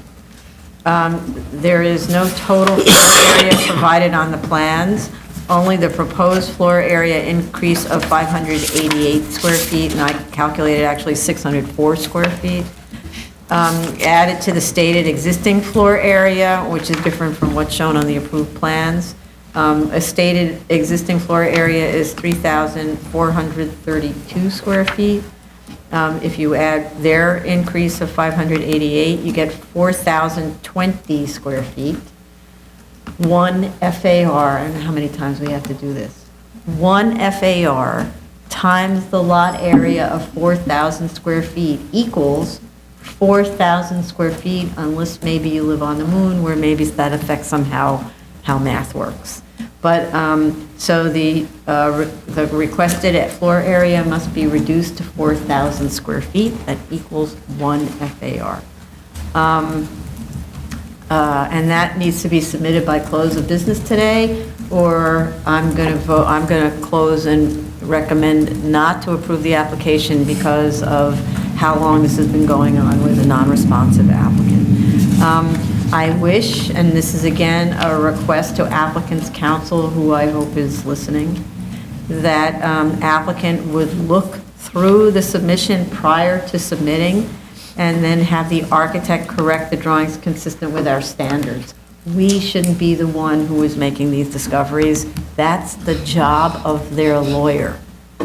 And I consider the lawyer falling down on the job when we get these bad submissions. And that's true of the last case.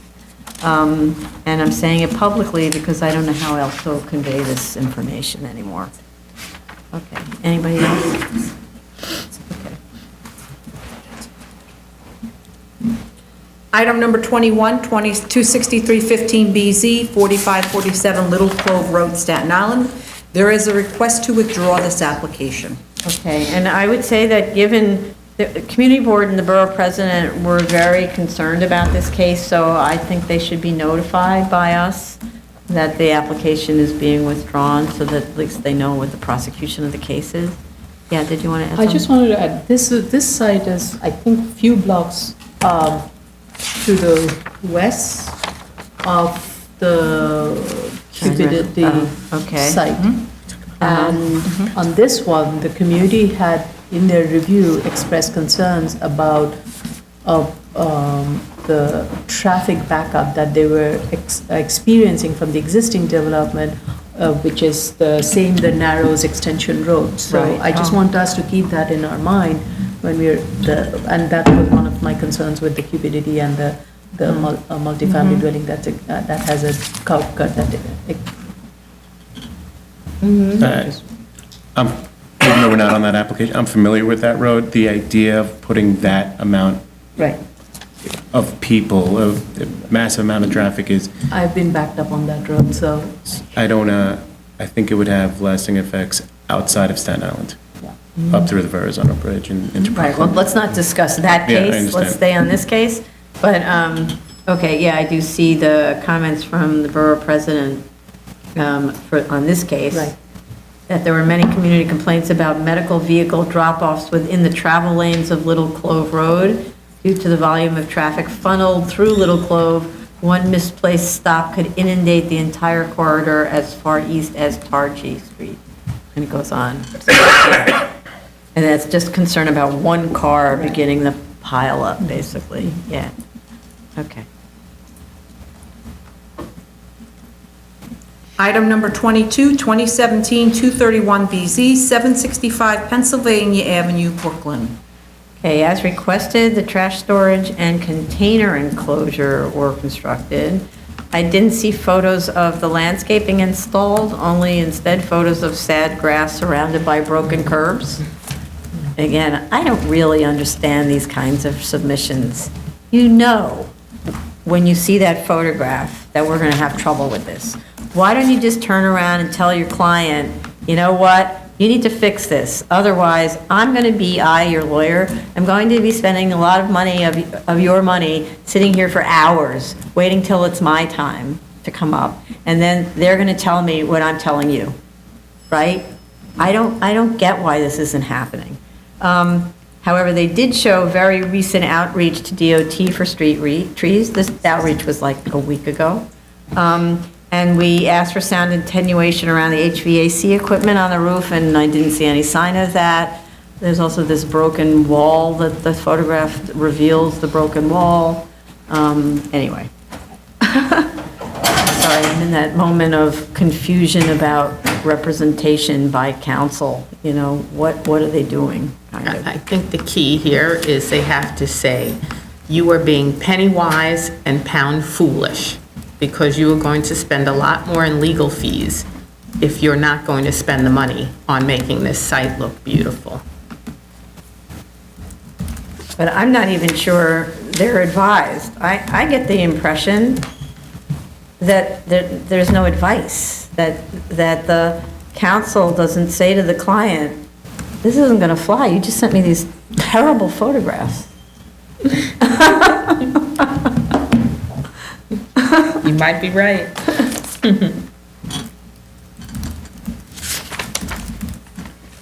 Any other comments on this one? No.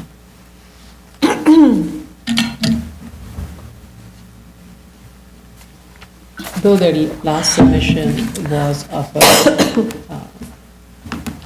that was provided of the trash enclosure was of some of the better qualities I've seen. It is one of the better ones I've seen. Sure, so, okay, good. Off to a beginning. So just a little bit of credit where it's due, but. Okay, But yeah. I do agree that the landscaping is sparse. So, one reason that I don't respond that way, I do have to say, is I look at a lot of these facilities and they're in poor neighborhoods. I've said this before, poor people are used to living in terrible environments. And so these kinds of businesses don't have the aesthetic that would be imposed on them if that same facility were on Park Avenue, or were in, a nice part of Riverdale, or, like that. And so for me, I find it just sad that there isn't that acknowledgement that you should have some civic pride and promote the neighborhood. But anyway. Okay. Item number 23, 2017-233BZ, 446-448 Park Avenue, Brooklyn. There is a request to adjourn this hearing. Yeah. Item number 24, 2017-243BZ, 262916 Francis Lewis Boulevard, Queens. Okay, photos provided still show tires and dumpsters outside of the enclosure. Same comment as previously.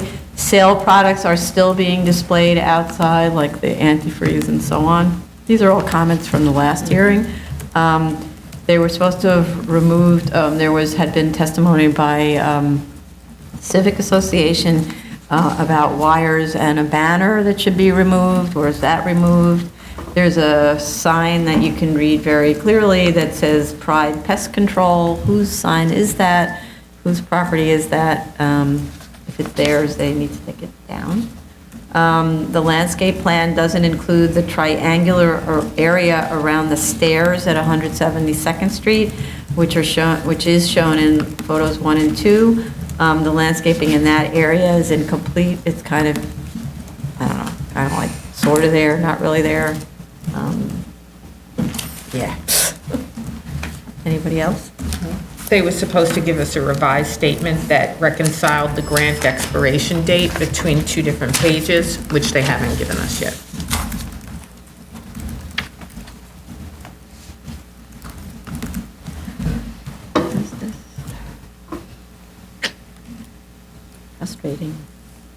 Frustrating, a lot of wasted money for the client, a lot of wasted time by the board. Please don't do it. Please get with the program. Please listen to the videos and the review session videos and answer every question, please. Okay. Item number 25, 2017-270BZ, 1434 Utica Avenue, Brooklyn. There is a request to adjourn. Yes, there's also a letter of objection from the fire department that was recently submitted. But I also, this is, I predict going to be a very frustrating application because of the non-responsiveness of the applicant. We've had 2 hearings on this already, and there are threshold questions. The cover letter requesting this adjournment states that that there is a requirement under section 73-53, and the response is that they want to get an adjournment until ownership has been in place for 5 years. That is not the threshold. The threshold, which we discussed at the last 2 hearings, is that the use has been lawfully located on the zoning lot for 5 years or more. It's not the owner. And we discussed in fire department and conducted an inspection that indicated that the requested use is not the use that has been in place. Fire department's inspection showed it for a different use. So, maybe the way to deal with this is they haven't been able to establish the use, done.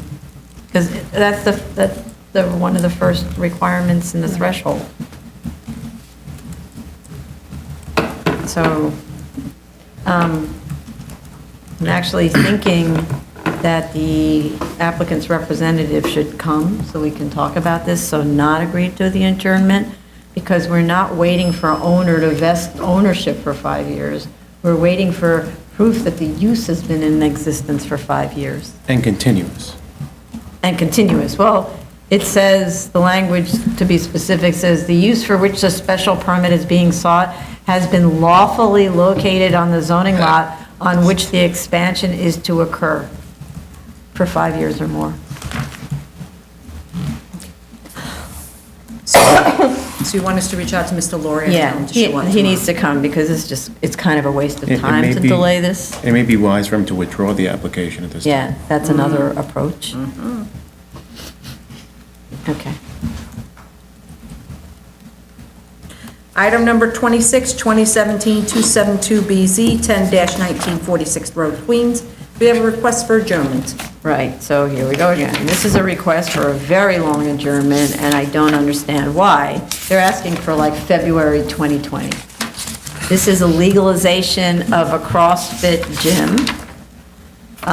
So the applicant has to come and explain why, what it is that they're waiting for. By the way, this gym opened 7 years ago, and they've been at the agency for 2 years. What could possibly be the reason for needing that long of an adjournment?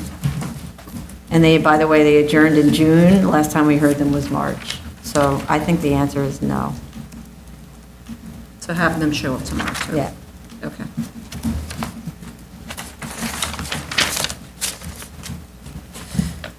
Okay.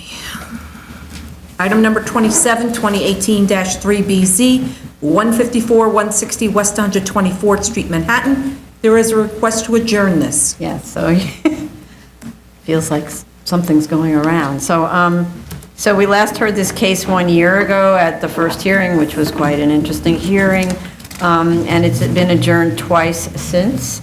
So this will be the last adjournment. We'll send them a certified letter, return receipt requested, both to council and owner, last adjournment, and after that, dismiss for failure to prosecute, because we really didn't have enough, there wasn't enough of a hearing yet.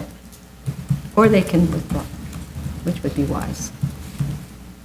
Okay.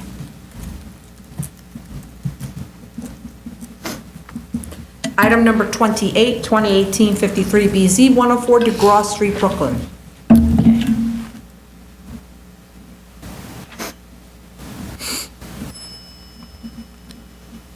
All right. Okay, with respect to the cellar issue about why not constructing in a cellar, I think the architect's argument for not constructing in a cellar at the site was very well informed and persuasive, and actually quite interesting. So I understand why a cellar wouldn't be part of the calculus to determine construction costs or rent-up value. But in fact, those go to the B finding. I'm still stuck on the A. Applicant's counsel explains why the site is unique. It's a vacant site, it's 35 feet wide, it's adjoining residence, but not why the uniqueness creates a hardship, and especially not for the proposed use that is offices, which is an as-of-right use, and living. We asked for that argument to be made repeatedly. It never was made. The proposed project is still a uniquely live-work scenario. And I don't see why some form of that can't be done as of right, for example, as a caretaker apartment that's somehow related to, we had one, a painter, or some other kind of artist in residence, or other whatever, wherever a caretaker's apartment might be legitimately associated with a commercial use. Or even, as we discussed at the last, as a very hip office building. They did do a design that I commented on would make a fantastic architecture office. And the argument that this wouldn't work here because there's this long distance from the subway, actually, that's not, I know this neighborhood very well. I spend a lot of time in this neighborhood. The distance from the subway doesn't prevent people from working in Red Hook or the Brooklyn Navy Yard, which are very far away from the subway. When I go to Pioneer Works, which is a 13-minute walk from this site, I take a bus from Borough Hall. I don't have a car. I take a bus from Borough Hall that passes by the corner of DeGraw and Columbia Street in 17 minutes. The buses run really frequently. They stop right in front of the subway entrance, and so I'm never late for an event. It's because I can rely on that to come. There's even a fantastic public ferry station that picks up at Pier 15 or whatever it is, just below Pier 17, and takes you right to Pioneer Works, which is a 17 to 20-minute walk, and there's also a 13-minute bus ride from Pioneer Works. So for me, somebody who lives in, let's say if I lived in downtown Manhattan or downtown Brooklyn, this is a really great location to work. It's a great location if you're anywhere on that subway line that takes you to Borough Hall, or if you're near any of the ferry stations. That just means you have to live on the east side of Manhattan somewhere, and you can pick it up any of the ferries. So I'm not at all persuaded that this is outside of the marketplace for cool officeness. And I'm not also persuaded that we have to today act the way we did with the other two DeGraw sites that were decided before the neighborhood took off the way it has. Pioneer Works is only like 3 years old. All the restaurants that have opened up along there are, I know somebody who opened a restaurant like a year ago. So they're just marching their way down Columbia, and basically they're right there. So I would say neighborhood conditions 5 years ago were very different than they are today. And I'm loath, really, to be the agency that rezones an entire neighborhood. I think that should be city planning's job. If they really think this shouldn't be manufacturing anymore, then, you know, change it to an MX or something. And then with relation to seeker, we have a August 20th DEP sign-off on the HASP and a Phase 2 work plan with instructions that the applicant has to prepare a Phase 2. Oh, they might request an E-Visit. Yeah, right. And we have a August 23rd DEP sign-off on air quality and noise, and WRP sign-off from last year. Okay. I think from my previous statements, I'm convinced with the finding uniqueness of the site. I think there are, it just so happened for the last couple of weeks I've been frequenting that area, and what I realized was just accessing the area has not been easy. Getting from the subway to there to cross over the BQE, and the connections are not obvious and clear, so it does feel like an isolated space, kind of cut off because of the BQE, and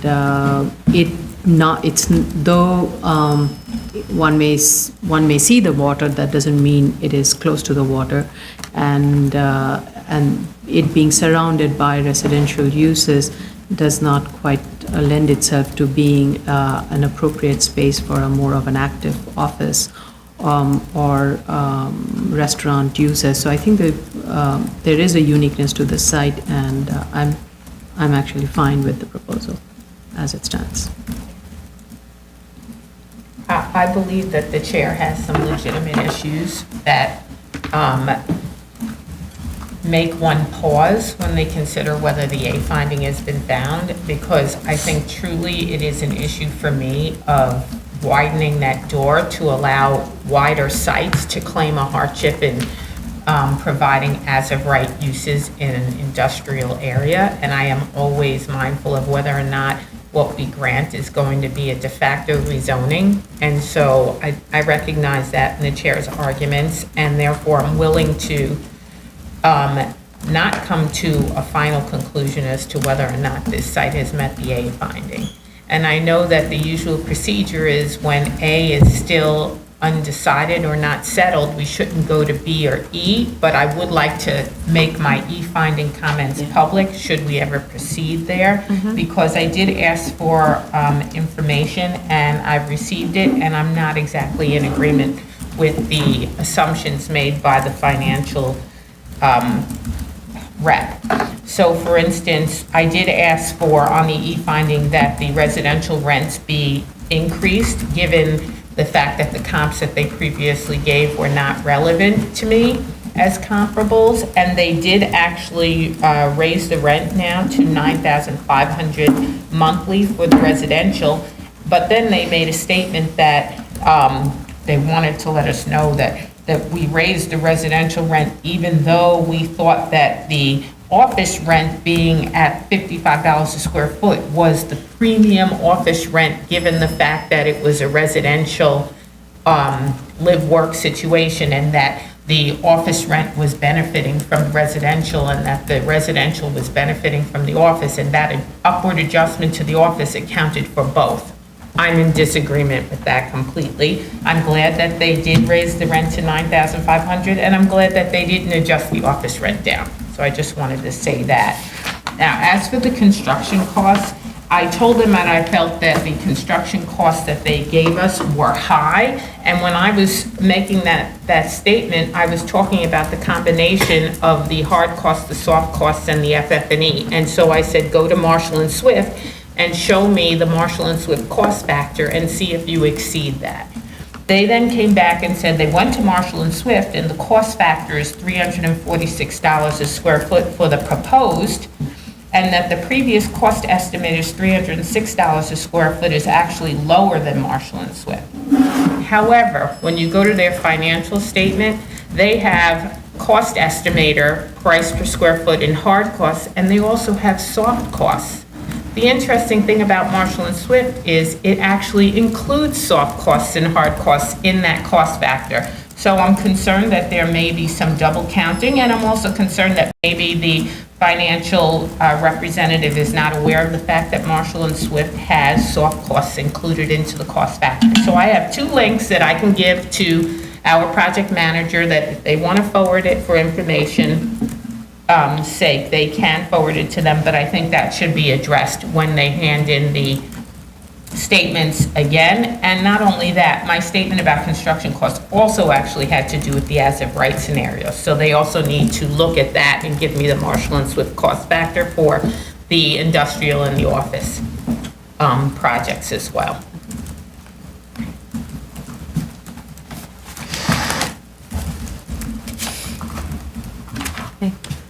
Yeah, I believe Commissioner Brown said it all. I did look at the the financial they submitted, and I was suspicious that the Marshall and Swift already included the soft cost. I wasn't sure, but I believe it's included, because it makes sense that something like that is included in the estimate.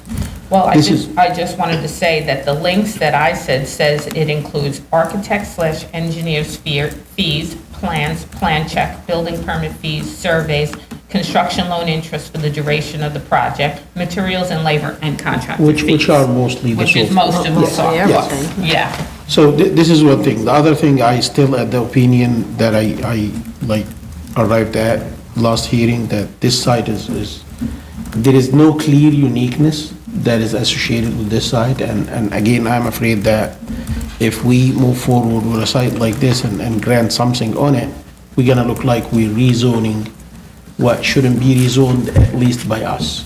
So that's my opinion on the case.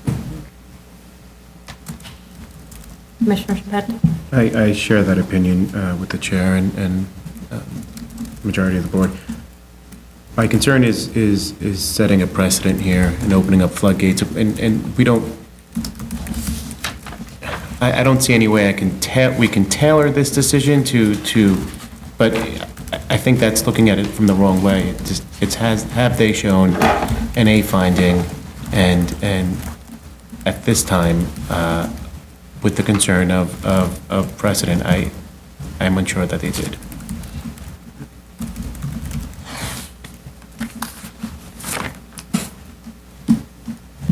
Move on? Item number 29, 2018, 116BZ, 1982 Utica Avenue, Brooklyn.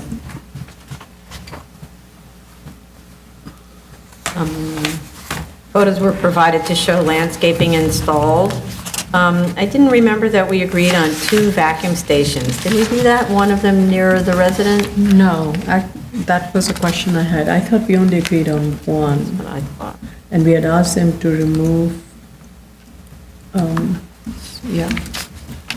I agree. I think it was only the one that was being relocated. And Right. weren't we asking for landscaping in that back area Yes, that we used to did. have all those other things? That's what I Yeah. thought. That's what my notes reflect. Or maybe we didn't, I don't know. I think with respect to that, we said you can have the washing area and the vacuum at the front in exchange for taking things away from the back and giving us landscaping Right. back there. I Right. think that was our, kind of our deal. Right.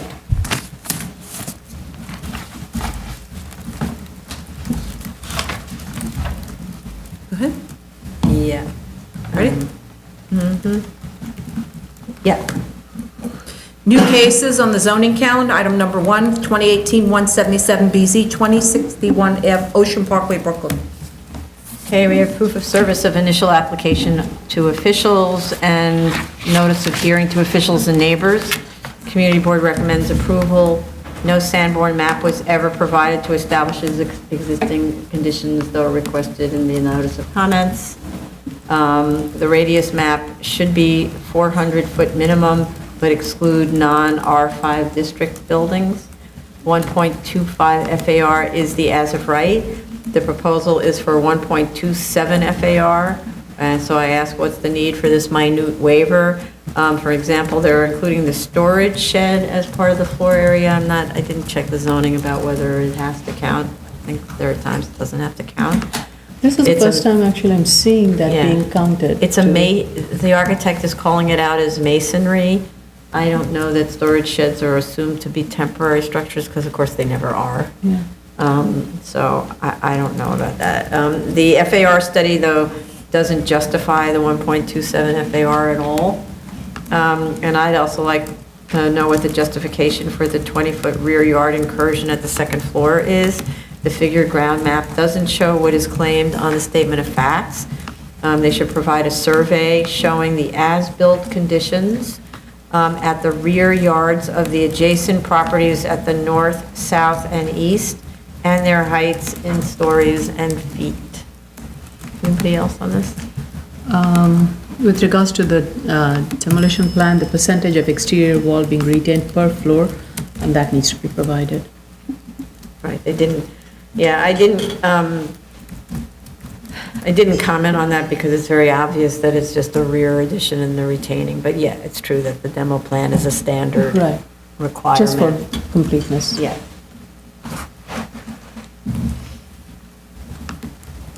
And I'd have to say, again, kind of running on a theme, this applicant's representative should know this. How many of these applications do you have to do to know what you have to submit? Okay.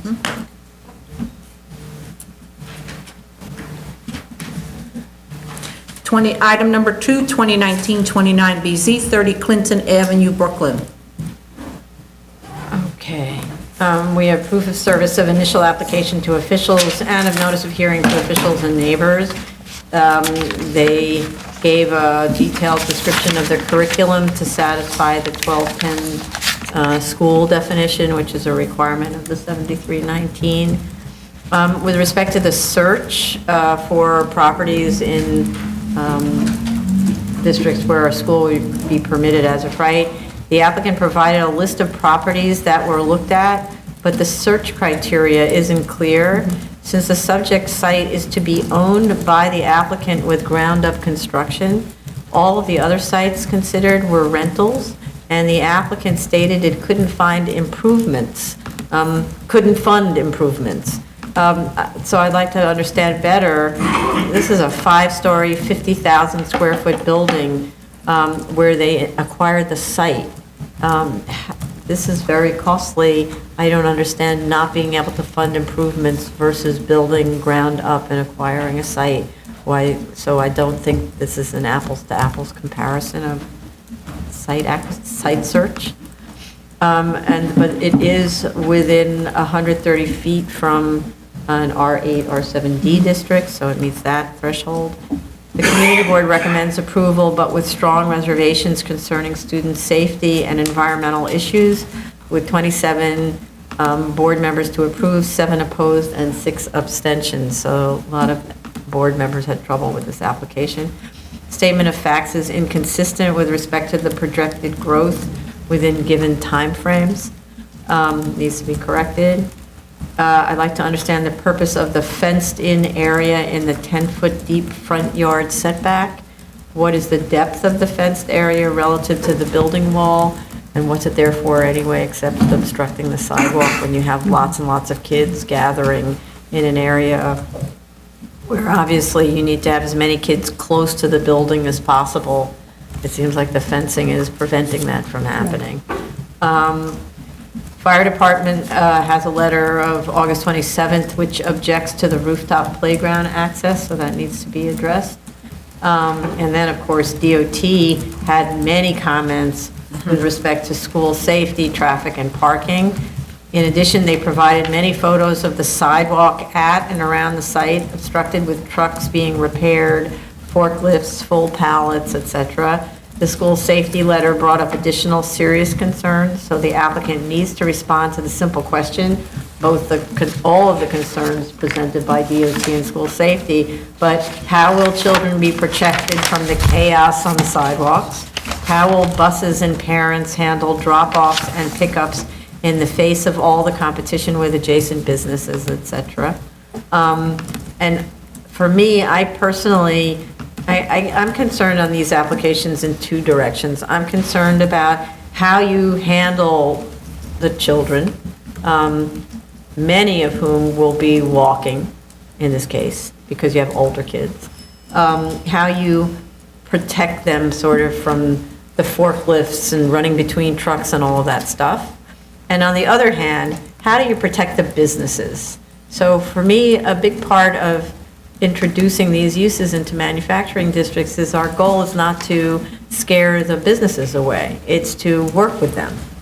And so it seems to me that the job of a school would be to go to the area businesses and kind of work something out.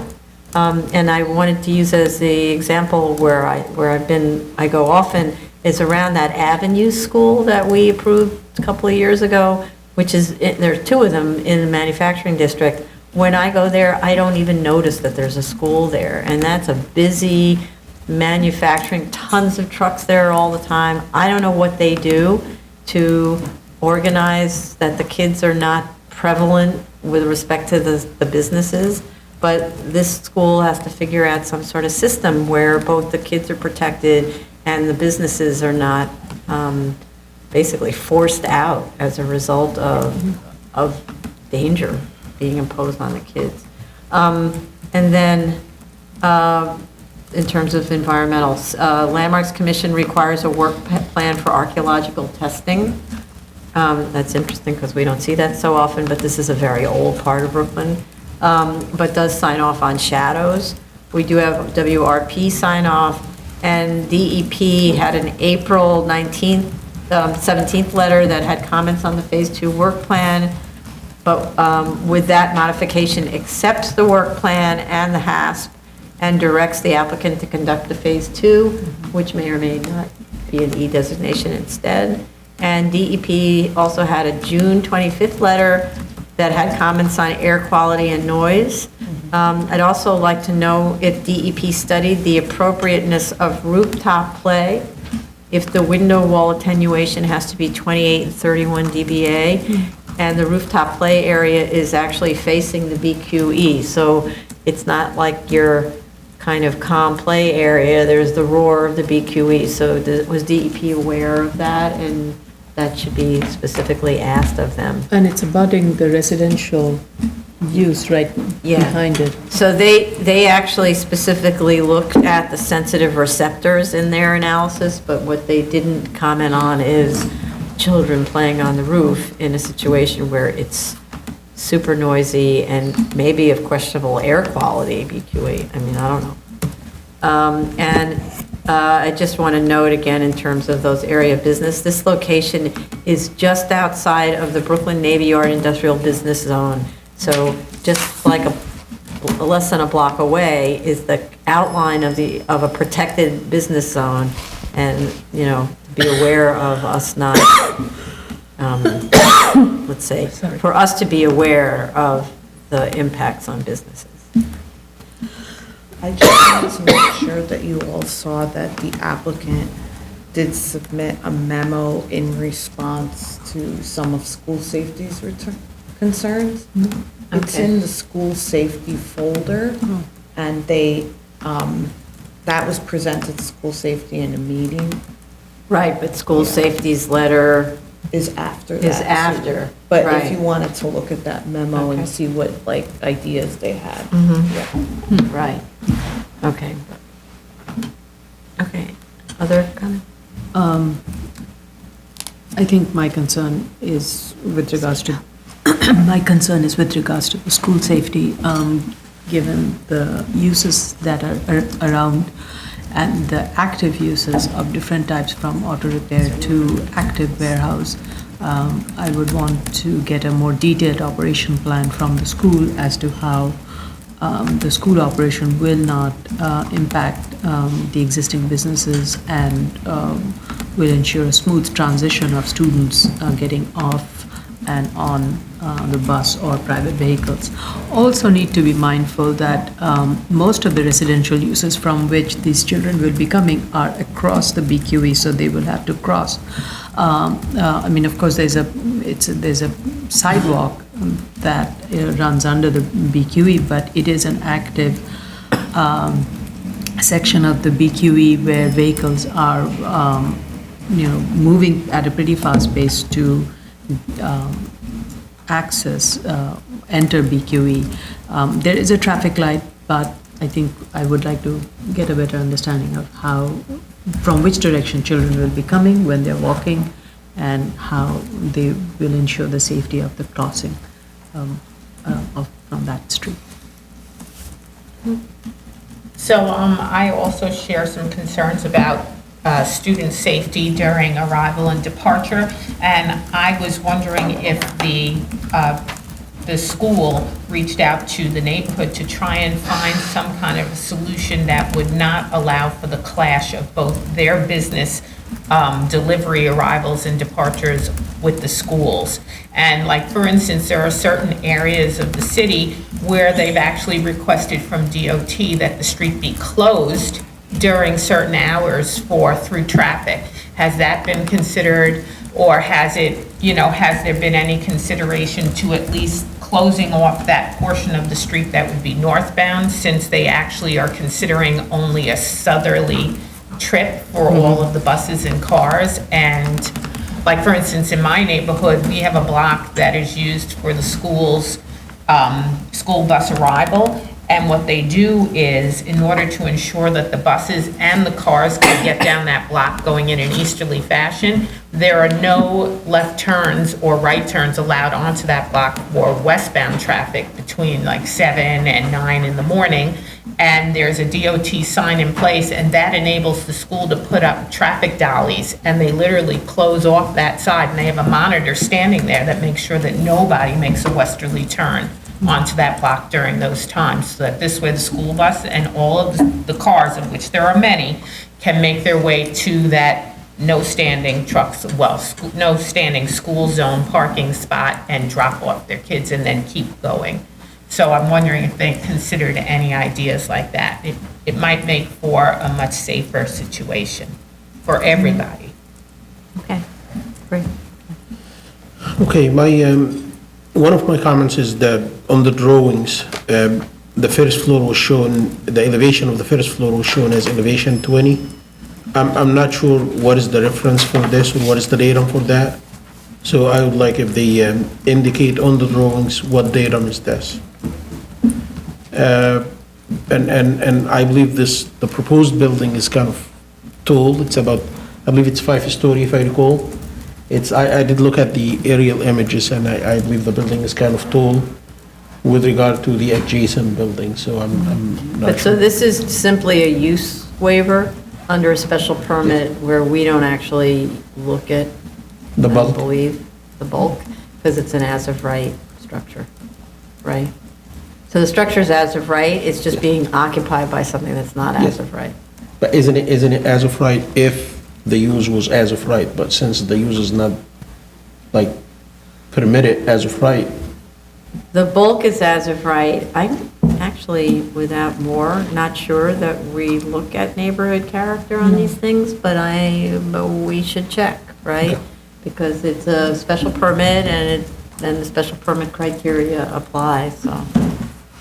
But then what you're getting into sort of is programmatic needs, and they have this many school classrooms, and they need this kind of a gym, and they need this kind of a cafeteria, and there you're into that, right? Anybody else?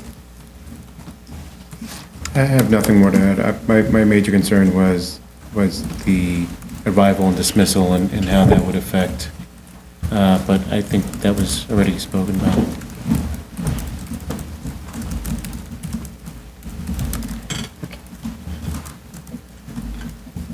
Okay. Item number 3, 2019-86BZ, 2702 Avenue N, Brooklyn. Okay, we have proof of service of initial application to officials and proof of notice of hearing to officials and neighbors. Community Board recommends approval with one abstention. I think there's an error on the chart in the statement of facts. The allowable floor area in this district for this 4,000 square foot lot is 2,000 square feet, not 3,800 square feet.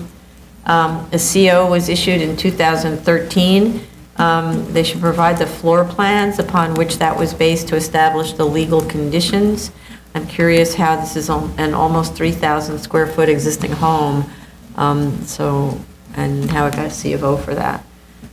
This is a modest enlargement that retains all of the existing house and adds 2 stories to the side yard of this corner lot, reducing at the addition the long side yard to a complying 5 feet, and increasing at the addition the existing front yard to a complying 15 feet.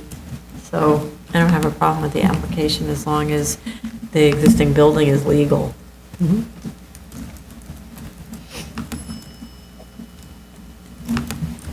on?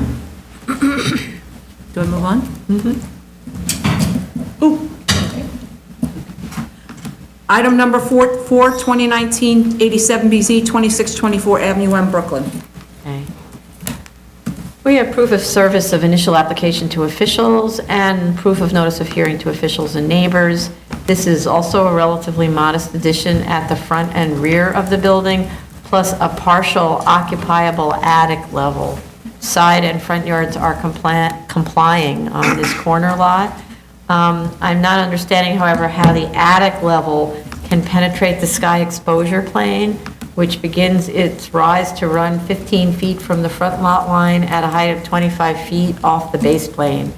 So the architect should show the proper elements of the zoning envelope on the sections and provide an axonometric to describe the roof line, because it's looking like it's penetrating, unless those are dormers, but because the sections are always cut oddly, it's hard to know what's penetrating. On the requested waivers, there are several sites in the study area with an FAR greater than .94, which is the requested waiver. And although a lot coverage study was provided, the requested waiver is for open space ratio, which is what should have been provided. The BSA zoning calculation sheet doesn't indicate what the lot coverage would be for this lot, so it isn't possible to compare requested to existing neighborhood conditions if you were to use lot coverage as your analytical method,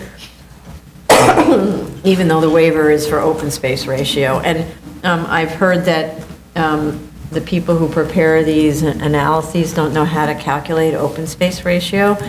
I find that very odd. If you know what the floor area is and you know what the lot area is, you know what the open space ratio is. I think the reason they use the lot coverage is like the positive negative. If the lot Right. coverage is what the building is occupying, Sure. whatever it is not occupying is open space. So So you- it's almost saying, if your lot coverage is 64%, that means the remaining is the open space. No, I totally And I get thought, it. you know, all these years that we have been reviewing it, that's what they have shown, and Yeah, I know. I thought that's the guidance we have given as a way to kind of address the open space, so I never raised it. Yes, so this is, we're working right now on guidelines for these applications for 73-622. We're trying to do guidelines for every application, but we started with PCEs and now we're moving into 622s.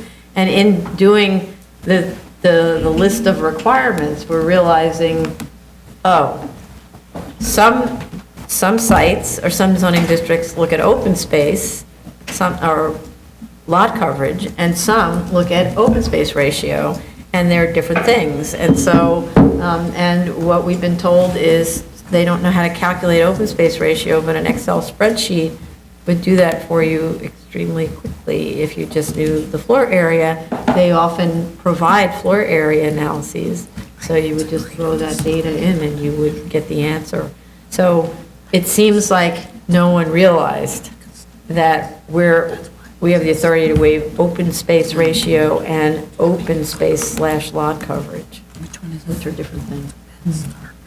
In part, the zoning resolution isn't that well written with respect to this subject. Okay.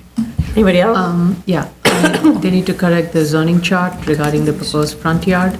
The lot size is less than the minimum required, so it is proposing to improve the front yard condition by increasing the front yard width from 1 to 5 feet, which is a good thing. And I agree that there's a reasonable downtime that has been requested. Okay. Okay, this concludes the public review session for September 9, 2019. Thank you.